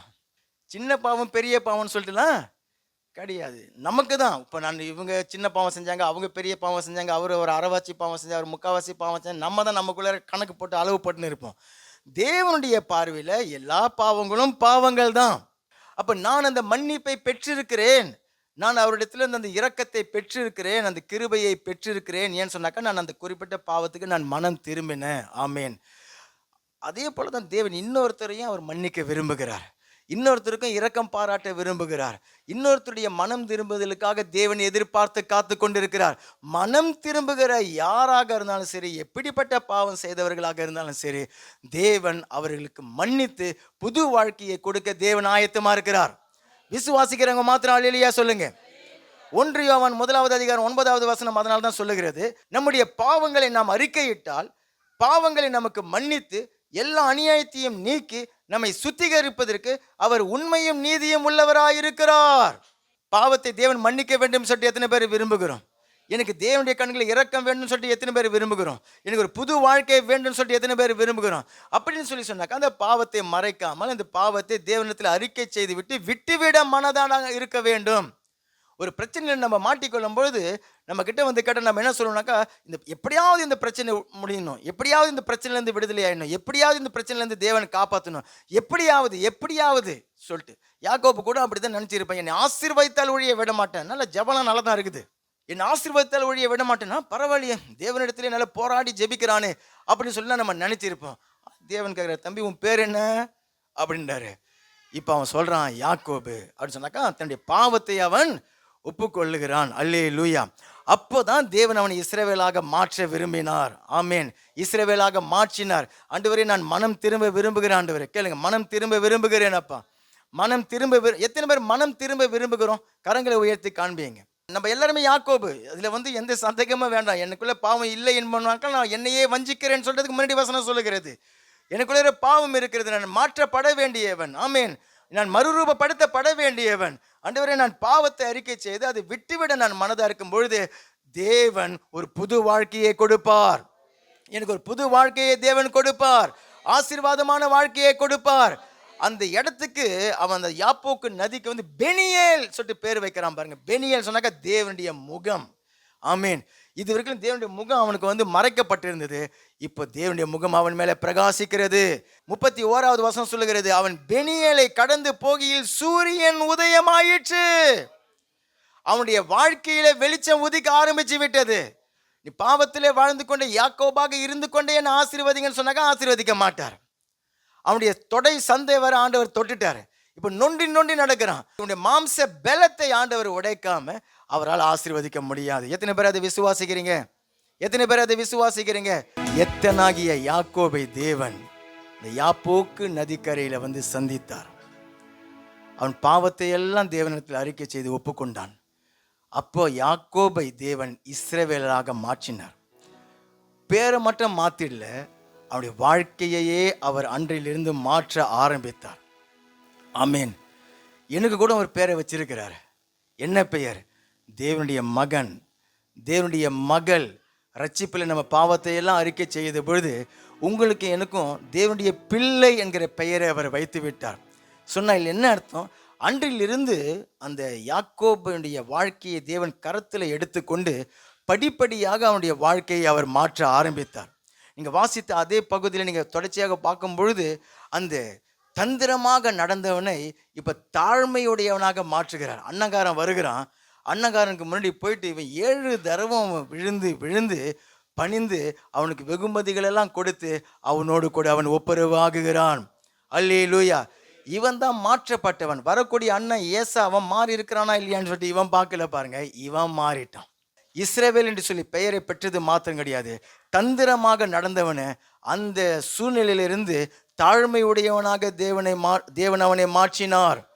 தேவனோடு கூட பேரம் பேசினவனை இப்போ 35வது அதிகாரத்துக்கு நீங்க வரும்பொழுது தேவனிடத்தில் பேரம் பேசின மனுஷன் இல்லையா, தேவன் என்னை பாதுகாத்து திரும்ப என்னை கொண்டு வந்து சேர்த்தாக்கா, தேவன் எனக்கு இந்த அற்புதத்தை செய்தாக்கா நான் சபைக்கு வருகிறேன், இந்த பிரச்சனையை எடுத்து போட்டாக்கா நான் காணிக்கை கொடுக்குறேன், அல்லது வந்து எனக்கு ரிட்டையர்மெண்ட் ஆகட்டும் நான் சுவிசேஷ ஊழியத்துக்கு போகிறேன், அல்லது வந்து இந்த வியாதியை சுகமாகட்டும் தசம பாகம் கொடுக்குறேன், அந்த மாதிரி யாக்கோபு பேரெல்லாம் பேசி கொண்டு இருந்தான்னு பாருங்க. ஆனால் 35வது அதிகாரத்தில் அவனுக்கிட்ட இருந்த விக்கிரகத்தை எல்லாத்தையும் எடுத்து போட்டு விட்டுட்டு மறுபடியும் பெத்தேலுக்கு வந்து குடும்பமாக தன்னுடைய மனைவி தன்னுடைய பிள்ளைகள் எல்லாரோடும் கூட பெத்தேலுக்கு வந்து தேவனை ஆராதிக்கிறவனாக ஆகிவிட்டான். ஆதியாகமம் 35வது அதிகாரம் 1-7 வரைக்கும் அந்த வசனங்களை நீங்கள் வாசித்து பாருங்க. இஸ்ரவேல் என்று சொல்லி பேர் பெற்றவன் தான், தேவன்கிட்ட பொருத்தனை பண்ணவன் தான், அண்ணங்கிட்ட காப்பாத்தினாக்கா நான் இப்படி செய்வேன் அப்படி செய்வேன்னு சொல்லி சொன்னவன் தான். ஆனால் போயிட்டு இவனுக்கு கூடாரம் போட ஆரம்பிச்சுட்டான், இவனுடைய பேரில் சொத்துக்களை வாங்க ஆரம்பிச்சுட்டான், இவன் திராங்கில இருந்துட்டான் பாருங்க. தேவன் மறுபடியும் ஒரு பிரச்சனையை அனுமதிச்சார். அந்த அனுமதித்த பொழுது அங்கிருந்து அவனை சந்தித்து மறுபடியும் எழுந்து பெத்தேலுக்கு போ. ஆமேன். என்ன சொல்றாரு? எழுந்து பெத்தேலுக்கு போ. நீ உன் அண்ணனுக்கு பயந்து நீ ஓடி போகும் பொழுது உனக்கு தரிசனமான உன் தேவனாகிய கர்த்தர் நான். பெத்தேல் தேவனுடைய வீடு, இந்த வீட்டில் தேவன் தங்கி இருக்கிறார், இந்த இடத்துல தான் அவன் பொருத்தனை பண்ண, நீ எழும்பி மறுபடியும் அங்கேயே போ அப்படின்னு சொல்லிட்டு அந்த 35வது அதிகாரத்தில் தேவன் அவனை அனுப்புகிறார். இந்த எத்தனுடைய வாழ்க்கையை ஆளுகை செய்கிற இயேசு ராஜா அவனை மறுரூபப்படுத்த ஆரம்பிச்சிட்டார். இவன் ஜனங்களை ஏமாற்றி யார்கிட்ட இருந்து என்ன பிடுங்கலாம், யாருடைய குதிங்காலை இழுத்து விடலான்னு சொல்லிட்டு இருந்தான் பாருங்க. இவனெல்லாம் கொண்டு போயிட்டு ஃபாரவோன் அரண்மனையில் நிற்க வச்சா இவன் என்ன பண்ணுவான்? ஃபாரவோன் உலகத்திலேயே மிகப்பெரிய வல்லரசு நாட்டில் இருக்கிறவன், அவங்ககிட்ட இருக்கிற சொத்து ஆஸ்திலாம் வந்து யார்கிட்டையுமே இல்லை. ஆனால் இந்த யாக்கோபை கொண்டு போயிட்டு ஃபாரவோன்கிட்ட நிற்க வச்ச பொழுது யாக்கோபு ஃபாரவோனை ஆசீர்வதித்தான் அப்படின்னு சொல்லிட்டு 2 தடவை வருகிறது 47வது அதிகாரத்தில். ஆதியாகமம் 47வது அதிகாரத்தில் 7வது வசனத்திலையும் 10வது வசனத்திலையும் யோசேப்பு தன்னுடைய அப்பா யாக்கோபை கொண்டு போயிட்டு ஃபாரவோன் கிட்ட நிறுத்துகிறான். ஓகே, இவங்கிட்ட இருந்து எவ்வளோ தேரும், இவனை என்ன ஏமாத்தலாம், இவங்கிட்ட எவ்வளோ காரியங்கள் இருக்கிறது அப்படின்னு சொல்லலாம் கணக்கு போட்டு இருந்திருப்பான். இவன் பழைய யாக்கோபாக இருந்தால், ஆனால் தேவனால் சந்திக்கப்பட்டிருக்கிற மனுஷன் இவன் என்ன பண்ணுறான்? ஃபாரவோனையும் ஆசீர்வதிக்கிறான் பாருங்க. பெரியவன் தான் சின்னவன் ஆசீர்வதிப்பான். இப்போ யாக்கோபு ஃபாரவோனை அவன் ஆசீர்வதிக்கிறான். இதுதான் ஆண்டவராகிய இயேசு கிறிஸ்து என்னுடைய வாழ்க்கையை ஆளுகை செய்யும் பொழுது என்னுடைய வாழ்க்கையில் அவர் செய்து விடுவார். ஆமேன். அந்த மாம்சீக மாணவனை ஆசீர்வதிக்கிறவனாக தேவன் அவனை ஆக்கிவிட்டார். இப்போ வேற என்ன மாற்றத்தை பண்ணார்? 47வது அதிகாரம் திருப்பிக் கொள்ளுங்க. 47வது அதிகாரத்தில் 29 31 வரைக்கும் நம்ம வாசித்து பார்க்கும்பொழுது மகன் கிட்ட பேசுகிறான் பாருங்க. வீட்டில் உங்கள் பிள்ளைங்க கிட்ட நம்ம எப்படி பேசுகிறோம்? நம்ம கொஞ்சம் அன்பாக பேசுகிறோம், ஏன்னா நம்மளாம் ரசிக்கப்பட்டுட்டோம். ஆமேன். தேவனுடைய பிள்ளைகளாக இருக்கிறோம். சபையில் வந்து பிரசங்கத்தெல்லாம் கேட்குறோம். அப்பா அம்மாவை எப்படி மதிக்கணும், பிள்ளைங்க கிட்ட எப்படி பேசணும், அதெல்லாம் வந்து தேவன் நமக்கு பிரசங்கத்தில் போதிக்கிறாரு. இவங்களாம் வந்து பழைய ஆட்கள் பாருங்க. எப்படி கேட்குறான்னு சொன்னாக்கா 29வது வசனத்தை பாருங்க. இஸ்ரவேல் மரணம் அடையும் காலம் சமீபத்தது. அப்பொழுது அவன் தன் குமாரனாகி யோசேப்பை வரவழைத்து அவனை நோக்கி, என் மேல் உனக்கு தயவு உண்டானால் உன் கையை என் தொடையின் கீழே வைத்து என் மேல் பட்சமும் உண்மையுள்ளவனாயிரு, என்னை எகிப்தில் அடக்கம் பண்ணாதிருப்பாயாக. டாய் யோசேப், இங்க வா. நான் தான் உன்னை பெத்தேன், நான் உன் அப்பா. நீ எனக்கு மதிக்கலைனாக்கா உன் மேலே சாபம் வந்துடும். இங்கே பார், நான் செத்தனாக்கா என்ன இங்கே அடக்கம் பண்ணக்கூடாது. நீ என்ன கானானில் தான் போய் அடக்கம் பண்ணும். தெரியுதா உனக்கு? புரியுதா இல்லையா உனக்கு? அப்படிலாம் கேட்கல. எப்படி கேட்குறான்? என் மேலே உனக்கு தயவு உண்டானால் நீ இந்த எகிப்தில் புதைச்சிடாத, எனக்கு கொஞ்சம் சத்தியம் பண்ணி கொடுக்குறியா அப்படின்னு சொல்லிட்டு எவ்வளோ தாழ்மையாக அவன் ஆகிவிட்டான். ஆமேன். ராஜா ஆளுகை செய்து கொண்டிருக்கிறார். இயேசு ராஜா ஆளுகை செய்து கொண்டிருக்கிறார். பாதியில விட்டு விடுகிறவர் கிடையாது. முற்றம் முடிய அவனை மறுரூபப்படுத்திக் கொண்டிருக்கிறார். ஆதியாகமம் 48வது அதிகாரத்தில் வரும்போது இந்த காரியங்களை ரொம்ப சுருக்கமாக நான் சொல்றேன். இவனுக்காக ஓடிக்கொண்டிருந்தவன் இவனுடைய அடுத்தடுத்த தலைமுறையெல்லாம் ஆசீர்வதிக்கப்படணும் என்கிற தரிசனம் உடையவனாக ஆகிவிட்டான் இந்த யாக்கோபு. எத்தனை பேர் உங்க பிள்ளைகளை குறித்து தரிசனம் இருக்குது? உங்களுடைய பிள்ளைகளை கர்த்தர் ஆசீர்வதிக்கணும்னு எத்தனை பேர் விரும்புகிறீங்க? உங்களுடைய பேர பிள்ளைகளை கர்த்தர் ஆசீர்வதிக்கணும்னு எத்தனை பேர் விரும்புகிறீங்க? அவங்களுடைய சந்ததியை கர்த்தர் ஆசீர்வதிக்கணும்னு எத்தனை பேர் விரும்புகிறீங்க? அதுக்கு நீங்க இப்போ அவர்களை அப்படியாக ஆசீர்வதித்து அப்படியாக கர்த்தர் இடத்துல நீங்க நடத்தினால்தான். யோசேப்புடைய பிள்ளைகள் 2 பேர் இருக்கிறாங்க, மனாசே எப்ராயிம் சொல்லிட்டு. அவங்களை அழைத்து வர சொல்லி, இனிமேல் இந்த 2 பிள்ளைகளும் உன் பிள்ளை கிடையாது, இது என் பிள்ளைகளாக நான் எடுத்து பேர பிள்ளைகளை தன்னுடைய பிள்ளைகளாக எடுத்துக்கொண்டு அவர்களை ஆசீர்வதிக்கிறான். எதற்காக அப்படி சொல்லி சொன்னாக்கா, இவன் மாம்சீகமாக ஓடிக்கொண்டிருந்தான், அதனால பல வருடங்களை இழந்து போனான். இப்போ அண்ணங்காரன் மனாசே எப்ராயிம் சொல்லிட்டு இருக்கிறாங்க. அதில் வந்து இவங்களுக்குள்ளே போட்டி வந்துட போகுது. இவங்களுக்குள்ளே வந்து இவன் இழுக்கலாமா, அவங்ககிட்ட இருந்து இவன் திலுமுள்ள பண்ணலாமான்னு சொல்லிட்டு இவங்க 2 பேரும் ஆயிடக்கூடாதுன்னு சொல்லிட்டு சின்னவனை பெரியவனாக வைத்து அவன் ஆசீர்வதிக்கிறான். அப்போ வீட்டில் இருக்கிற பெரிய பிள்ளைலாம் நீங்கள் நினச்சிடக்கூடாது, அப்பா வந்து 2வது பிள்ளையை தான் தேவன் 2வது பிள்ளையை தான் ஆசீர்வதிப்பான்னு சொல்லிட்டு. இல்லை இல்லை, நீ எந்த பிள்ளையாக இருந்தாலும் சரி, நீ முதல் பிள்ளையாக இருந்தாலும் சரி, 2வது பிள்ளையாக இருந்தாலும் சரி, வீட்டில் 7வது பிள்ளையாக இருந்தாலும் சரி, தேவனுடைய கிருபை, தேவனுடைய கிருபை. அந்த கிருபையை விட்டுட்டு தான் நான் என்ன பண்ணிட்டேன், அவன் குதிகாலை இழுக்கலாமா, இவனை தில்லுமுள்ள பண்ணலாமா, அப்படி பண்ணலாமா, இப்படி பண்ணலாமா நான் இருந்துட்டேன். ஆனால் இந்த பிள்ளைகள் எகிப்தில் பிறந்த பிள்ளைங்க, அம்மாக்காரி வந்து எகிப்துக்காரி, அப்பா தான் வந்து யோசேப்பு. அப்போ வந்து இந்த பிள்ளைகள் இந்த தேவனை அறிஞ்சு கொள்ளணும், இவருடைய கிருபையை சார்ந்து கொள்ளணும்னு சொல்லிட்டு அவ்வளோ ஒரு எண்ணத்தோடு தரிசனத்தோடு அந்த பிள்ளைகளை அவன் ஆசீர்வதிக்கிறான். இன்னைக்கு நாம தேவனை தேடுகிறதுல, தேவனுடைய ஆசீர்வாதத்தை கிருபையினாலே பெற்றுக்கொள்ளுகிறதுல நாம வாஞ்சையை காட்டலன்னு சொல்லி சொன்னாக்கா, நம்முடைய பிள்ளைகளுக்கு எப்படி அந்த விசுவாசத்தை நம்ம கொடுத்துட்டு போவோம் இல்லையா? அடுத்த சந்ததிக்கு நம்ம எப்படி சொல்லிட்டு போவோம்? எந்த வழிகளை நீங்க கற்றுக் கொடுக்குறீங்க பிள்ளைகளுக்கு? கிருபையை சார்ந்து கொள்ளுகிற வழிகளை கற்றுக் கொடுக்கிறீங்களா, அல்லது வந்து உலகத்தின் வழிகளை கற்றுக் கொடுக்கிறீங்களா? உங்களுடைய பிள்ளைகளுக்கு எந்த வழி, முன்னேறுவதற்கு எந்த வழியை சொல்லிக் கொடுக்குறீங்க? தேவனுடைய கிருபையின் வழிகளை நம்ம கற்றுக்கொள்ள வேண்டும். என்னோட பிள்ளைகளுக்கு சொல்லிக் கொடுக்கணும், ஆண்டவர்கிட்ட நீ ஜெபம் பண்ணு, தாழ்மையா நட, ஆண்டவர் உனக்கு கிருபையை கொடுப்பார், அவருடைய வார்த்தைக்கு கீழ்ப்படி, அவரை ஆராதி, அவரை சபையில போய் தேடு, அவருடைய சுவிசேஷ ஊழியத்தில் நீ ஓடு, ஆண்டவருடைய எதிர்காலத்தை ஆசீர்வதிப்பார். இந்த வழிகளில் பிள்ளைகளை நாம் நடத்துகிறவர்களாக இருக்க வேண்டும். பிள்ளைகளை கட்டி எழுப்பணும், என்னுடைய சந்ததியை ஆசீர்வதிக்கப்படணும், ஆவிக்குரிய சந்ததியாக இருக்கணும்னு சொல்லிட்டு நாம தேவனை தேடுகிறதுல தடைபட்டு போய்விடக்கூடாது. விசுவாசிக்கிறவங்க அல்லேலூயா சொல்லுங்க. உலகம் ஒரு வழியை கற்றுக் கொடுக்கும். யாக்கோபு அந்த வழியில் தான் ஓடினாரு. ஆனால் இந்த யாக்கோபுக்கு தான் கிளீனாக தெரியும் அப்படி ஓடுனாக்க என்ன ஆகுன்னு சொல்லிட்டு. அதனால தான் இப்போ சாக போகிற சமயத்தில் பேர பிள்ளைகளை கூட்டி வச்சு அவன் அப்படியாக ஆசீர்வதிக்கிறார். சாகும் பொழுது கூட 2 கால்களையும் மடக்கி வைத்துக்கொண்டு சமாதானத்தில் அவன் மரித்தான்ங்கிறதெல்லாம் அப்படியாக ஆண்டவர் இயேசு கிறிஸ்து. நல்லா கவனிங்க, இன்றைக்கு நம்மை அவர் கரத்தில் எடுத்து வைத்திருக்கிறார். அந்த யாக்கோபு நான் தான். ஆண்டவரே நீங்க என்னை ஆளுகை செய்யுங்க, என்னை ஆளுகை செய்கிறான்னு சொல்லும்போது யாக்கோபை ஆளுகை செய்கிற தேவன் இவர். எனக்குள்ள மாற்றப்பட வேண்டிய காரியங்கள் இருக்கிறது, எனக்குள்ள தேவனுக்கு பிரியமில்லாத அநேக காரியங்கள் இருக்கிறது. எத்தனை பேர் ரட்சிக்கப்பட்டதிலிருந்து தேவன் என்னை கொஞ்சம் மாற்றி இருக்கிறான்னு சொல்லியிருக்கிறவங்க கரங்களை தூக்குங்க. எதிலையாவது, எந்த காரியத்திலாவது என்னை மாற்றி இருக்கிறார். நான் வந்து ரட்சிக்கப்படும் பொழுது, அதை ரட்சிக்கப்பட்ட ஆரம்பத்தில் நான் இப்படிலாம் இருந்தேங்க. இப்போ ஒரு 10 வருஷம் ஆயிடுச்சு, ஒரு 5 வருஷம் ஆயிடுச்சு, ஒரு 7 வருஷம் ஆயிடுச்சு, ஒரு 20 வருஷம் ஆயிடுச்சு. எனக்குள்ளே இப்படிலாம் மாற்றி இருக்கிறாருன்றவங்க மாத்திரம் அல்லேலூயா சொல்லுங்க. கரங்களை உயர்த்தி காண்பீங்க. ஓகே, அப்படின்னு சொன்னால் என்ன அர்த்தம்னு சொன்னாக்கா, நல்லா கவனிங்க. இன்னும் எத்தனை வருஷம் இருக்க போகிறீங்க? இத்தனை வருஷத்தில் உங்களை மறுரூபப்படுத்தியிருக்கிறான்னு சொன்னாக்கா, இனிமேலும் மறுரூபப்படுத்த வேண்டிய காரியங்கள் நிறைய இருக்கிறது. எத்தனை பேருக்கு விளங்குகிறது? ரட்சிக்கப்படும் போது நான் என்ன நினச்சேன்? நான் வந்து ரொம்ப பர்ஃபெக்டாக இருக்கிறேன் அப்படின்னு சொல்லி நான் நினச்சேன். ஆனால் இப்போ நடந்து வந்து 20 வருஷம் கழித்து பார்க்கும்போது தான் தெரியுது எனக்குள்ளே இவ்வளோ காரியங்கள் தேவன் மாற்றி இருக்கிறான்னு சொல்லிட்டு. இப்போ நான் என்ன நினச்சிருக்கிறேன்? ஓ, சபைக்கு பாஸ்டராக இருக்கிறேன், ஆமேன், நானும் வந்து அப்படியாக்கும் இப்படியாக்கும், நான் நல்லா இருக்கிறேன் அப்படின்னு சொல்லி நான் நினச்சின்னு இருப்பேன். அவங்க குறை, இவங்க குற்றம், இவங்க அந்த பாவத்தை செய்கிறாங்க, அவங்க அந்த பாவத்தை செய்கிறாங்கன்னு சொல்லி நான் இப்போ நினச்சின்னு இருக்கிறேன். ஆனால் இன்னும் ஒரு 10 வருஷம் கழிச்சு திரும்பி போய் பார்த்தாக்கா, இந்த வருஷங்கள்லாம் நம்ம பார்த்தோன்னு சொன்னாக்கா, தேவன் என்னை இப்போ இருக்கிறதை காட்டிலும் இன்னும் அதிகமாக மறுரூபப்படுத்தி இருப்பார். எத்தனை பேருக்கு புரிகிறது? அப்படின்னு சொன்னால் என்ன அர்த்தம்னு சொன்னாக்கா, நான் மறிக்கிற வரைக்கும் தேவன் என்னை மறுரூபப்படுத்தி கொண்டிருக்கிறார். பக்கத்தில் பாசங்க, மறிக்கிற வரைக்கும் உங்களை மறுரூபப்படுத்தி கொண்டிருக்கிறார். ஆகினால நான் என்ன செய்வேன்னு சொன்னாக்கா, இந்த மாற்றங்கள்லாம் எப்படி உண்டானது? அவருடைய கிருபையினால தான் உண்டானது. சொல்லுங்க, கிருபையினால தான் உண்டானது. எனக்கு கிருபையை கொடுத்து என்னை மாற்றி இருக்கிறார் இல்லையா?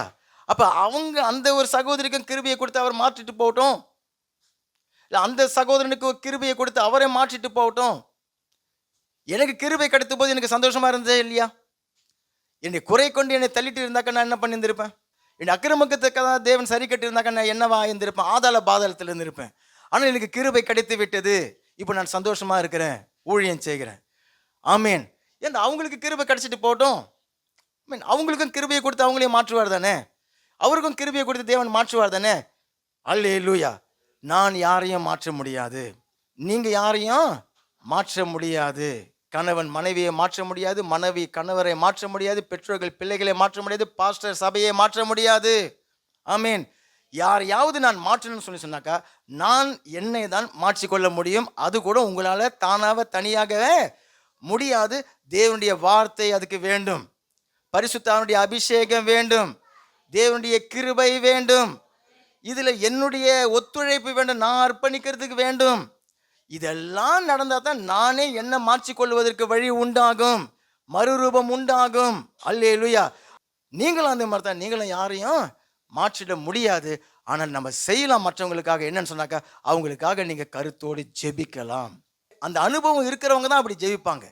என்னுடைய பாவத்துக்கு தேவன் ஏற்ற தண்டனையை கொடுக்காம எனக்கு கிருபையை கொடுத்தார் என்ற அந்த அனுபவத்தில் இருக்கிறவங்க தான் என்ன பண்ணுவாங்கன்னு சொன்னாக்கா, ஆண்டவரே அவங்களுக்கும் கிருபையை கொடுங்க, அவங்களுக்கும் கிருபையை கொடுங்க, அவங்க கிருபையை தேடும்படிக்கு செய்யுங்க அப்படின்னு சொல்லிட்டு நாம் ஜெபிக்கிறவர்களாக இருப்போம். எத்தனை பேருக்கு புரியுது நான் சொல்லி கொண்டிருக்கிற காரியம்? இந்த அனுபவம் பெற்றவங்க தான் அதை செய்ய முடியும். இந்த அனுபவம் பெறாதவங்க என்ன பண்ணுவாங்க? சுலபமாக கல் எடுத்து அடிச்சிடுவாங்க. அப்போ தேவன் என்னுடைய பலவீனத்தை புரிந்து கொண்டு எனக்கு கிருபையை கொடுத்து இந்த யாக்கோபை அரசாளுகிறவராக, அதுவும் என்றென்றைக்கும் அரசாளுகிற ராஜாவாக இருக்கிறார்னு சொல்லி சொன்னாக்கா, என் பக்கத்தில் இருக்கிற சகோதரனையும் அவர் மறுரூபப்படுத்துவார். விசுவாசிக்கிறேன் மாத்திரம் அல்லேலூயா சொல்லுங்க. தேவனால் மன்னிக்க முடியாத பாவம் என்று சொல்லிட்டு எதுவுமே கிடையாது. தேவனால் மறுரூபப்படுத்த முடியாத ஆட்கள் என்று சொல்லி கிடையாது. பூமிக்கு வந்து எந்த மனுஷனையும் பிரகாசிக்க பண்ணுகிற மெய்யான ஒளியானவர் என் ஆண்டவராகிய இயேசு கிறிஸ்து. அவருடைய கிருபையினால ஆகும். மனம் திரும்புகிற, அதையும் நல்லா கவனிங்க, மனம் திரும்புகிற, மனம் திரும்ப விரும்புகிற எந்த மனுஷனுக்கும் அவர் மறு வாழ்க்கையை கொடுக்க விரும்புகிற தேவன். மனம் திரும்ப விரும்புகிற எந்த மனுஷனுக்கும் மறு வாழ்க்கையை கொடுக்கிற தேவன். உடைஞ்சதெல்லாம் அவர் எடுத்து கட்டுவார், பாழை போனதெல்லாம் எடுத்து கட்டுவார். மனம் திரும்புக நான் விரும்புகிறேனா? எப்போ நான் மனம் திரும்புனாக்கா, இயேசு கிறிஸ்து என்னை ஆளுகை செய்கிறார். யாக்கோபை ஆளுகை செய்கிற தேவன் இந்த யாக்கோபை அவர் இஸ்ரவேலனாக மாற்றுவார், படிப்படியாக மாற்றுவார். மாற்றத்துக்கு ஒப்பு கொடுக்குறவங்க மாத்திரம் எல்லாருமா நாம் எழுந்து நிற்கலாம். நீங்கள் ரட்சிப்பில் உங்களை முன்குறிக்கும் பொழுதே நீங்கள் 5 வருஷம் கழிச்சு என்ன செய்வீங்க, 10 வருஷம் கழிச்சு என்ன செய்வீங்க எல்லாம் தெரிஞ்சுதான் என்னை அழைச்சார், ஆமேன். ஆனால் இவர் எப்படிப்பட்டவர்? காபிரியேல் வானதூதன் வந்து சொல்லுகிறான், இவர் யாக்கோபை என்றென்றைக்குமாக அரசாளுகிற தேவன் இவர், ஆமேன். என்னை வந்து ஒடுக்குகிற தேவன் அல்ல, என்னை ஆளுகை செய்கிற தேவன். என்னை போட்டு மிதிக்கிற தேவன் கிடையாது, என்னை மறுரூபப்படுத்துகிற தேவன். என்னை படிப்படியாக பாவத்திலிருந்து விடுதலையாக்கி அவருடைய பிள்ளையாக எத்தனாக இருந்த என்னை இஸ்ரவேலனாக மாற்றுகிற தேவன். மறைவான பாவங்கள், தேவனுக்கு பிரியமில்லாத கிரியைகள், இது எல்லாம் தேவன் அறிந்து வைத்திருக்கிறார். வெளியில சொல்லவே முடியாத அருவருப்பான காரியங்கள், தீட்டான காரியங்கள், இன்றைக்கும் தேவனுடைய பிள்ளைகள் அப்படி இருக்கிறாங்க. அப்ப தேவன் அன்பான தேவன், கிருபையுள்ள தேவன் சொல்லிட்டு அந்த பாவத்தில் நான் இருந்து விட முடியுமா? கிருபையை பாராட்டுகிறார்னு சொல்லிட்டு பாவத்திலே வாழலாமா? வாழக்கூடாதே. அப்ப இன்னைக்கு மனம் திரும்பினால் தேவன் மறுவாழ்வை கொடுப்பார். மனம் திரும்பினால் தேவன் மறுவாழ்வை கொடுப்பார். பாவத்தை மறைத்து கொண்டு மறைவான வாழ்க்கையில் இருந்து கொண்டு தேவனை அசட்டை கொண்டு நம்ம இருந்தோம்னு சொன்னாக்கா ஆசீர்வாதத்தை நம்ம பூர்ணமாக பெற்றுக்கொள்ள முடியாது. எனக்குள்ள நிறைய யாக்கோபின் காரியங்கள் இருக்குது. நீ பரவாயில்ல யாக்கோபாவை இரு, நான் உனக்கு செய்யறதெல்லாம் செய்கிறேன்னு சொல்லிட்டு சொல்லுகிறவர் கிடையாது. ஆனால் யாக்கோபை அன்பு செய்கிறார், யாக்கோபை அழைச்சிருக்கிறார். யாக்கோபு நான் உன் கூட இருக்கிறேன்னு சொல்லி சொல்றாரு, நான் உன்னை விட்டு விலக மாட்டேன்னு சொல்லி சொல்றாரு. ஆனா நீ யாக்கோபாகவே இருக்க அவர் விட மாட்டார். நீ பாவத்திலேயே கட்டப்பட்டு இருக்க தேவனை விட மாட்டார். அவர் உன்னை சந்திக்கிற நாள் இதுதான். இன்றைக்கு அவர் உங்களை நம்மை சந்தித்து கொண்டிருக்கிறார். நம்முடைய வாழ்க்கையுடைய கரத்தில் ஒப்பு கொடுக்க எத்தனை பேர் விரும்புகிறீங்க? ஆண்டவரே என்னை மறுரூபப்படுத்துங்க. யாக்கோபை என்றென்றைக்குமாய் அரசால விரும்புகிற தேவன், உங்களில் நற்கிரியையை தொடங்கினவர் அவர். இயேசு கிறிஸ்துடைய நாள் பரியந்தமும் அதை அவர் நிறைவேற்றுவார். உங்களுக்குள்ள விசுவாசத்தை துவங்கின தேவன் முடிவு பரியந்தமும் அதை அவர் நடத்துவார். விசுவாசத்தை துவக்கினவர் அதை நடத்தி அவர் நிச்சயமாக முடிப்பார். தேவனுடைய ராஜ்யம் வெறும் புசிப்பும் குடிப்பும் அல்ல, நீதியும் சமாதானமும் பரிசுத்த ஆவியினரால் உண்டாகிற சந்தோஷமான வாழ்க்கையை உங்களுக்கு அவர் தருவார். சொல்லை காப்பாற்றும் தெய்வம் உண்மையன்றி யாரும் இல்லை. முடிந்தது துவக்கத்தை பார்க்கும் உங்களுக்கு ஈடே இல்லை. சொன்ன சொல்லை காப்பாற்றும் தெய்வம் உண்மையன்றி யாரும் இல்லை.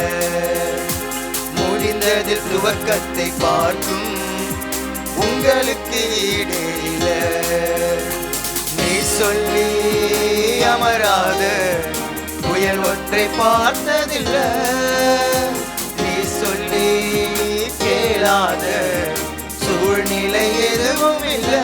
ஆராதனை ஆராதனை ஆராதனை, சொன்ன சொல்லை காப்பாற்றும் இயேசுவுக்கே ஆராதனை ஆராதனை, வார்த்தையை நிறைவேற்றும் இயேசுவுக்கே.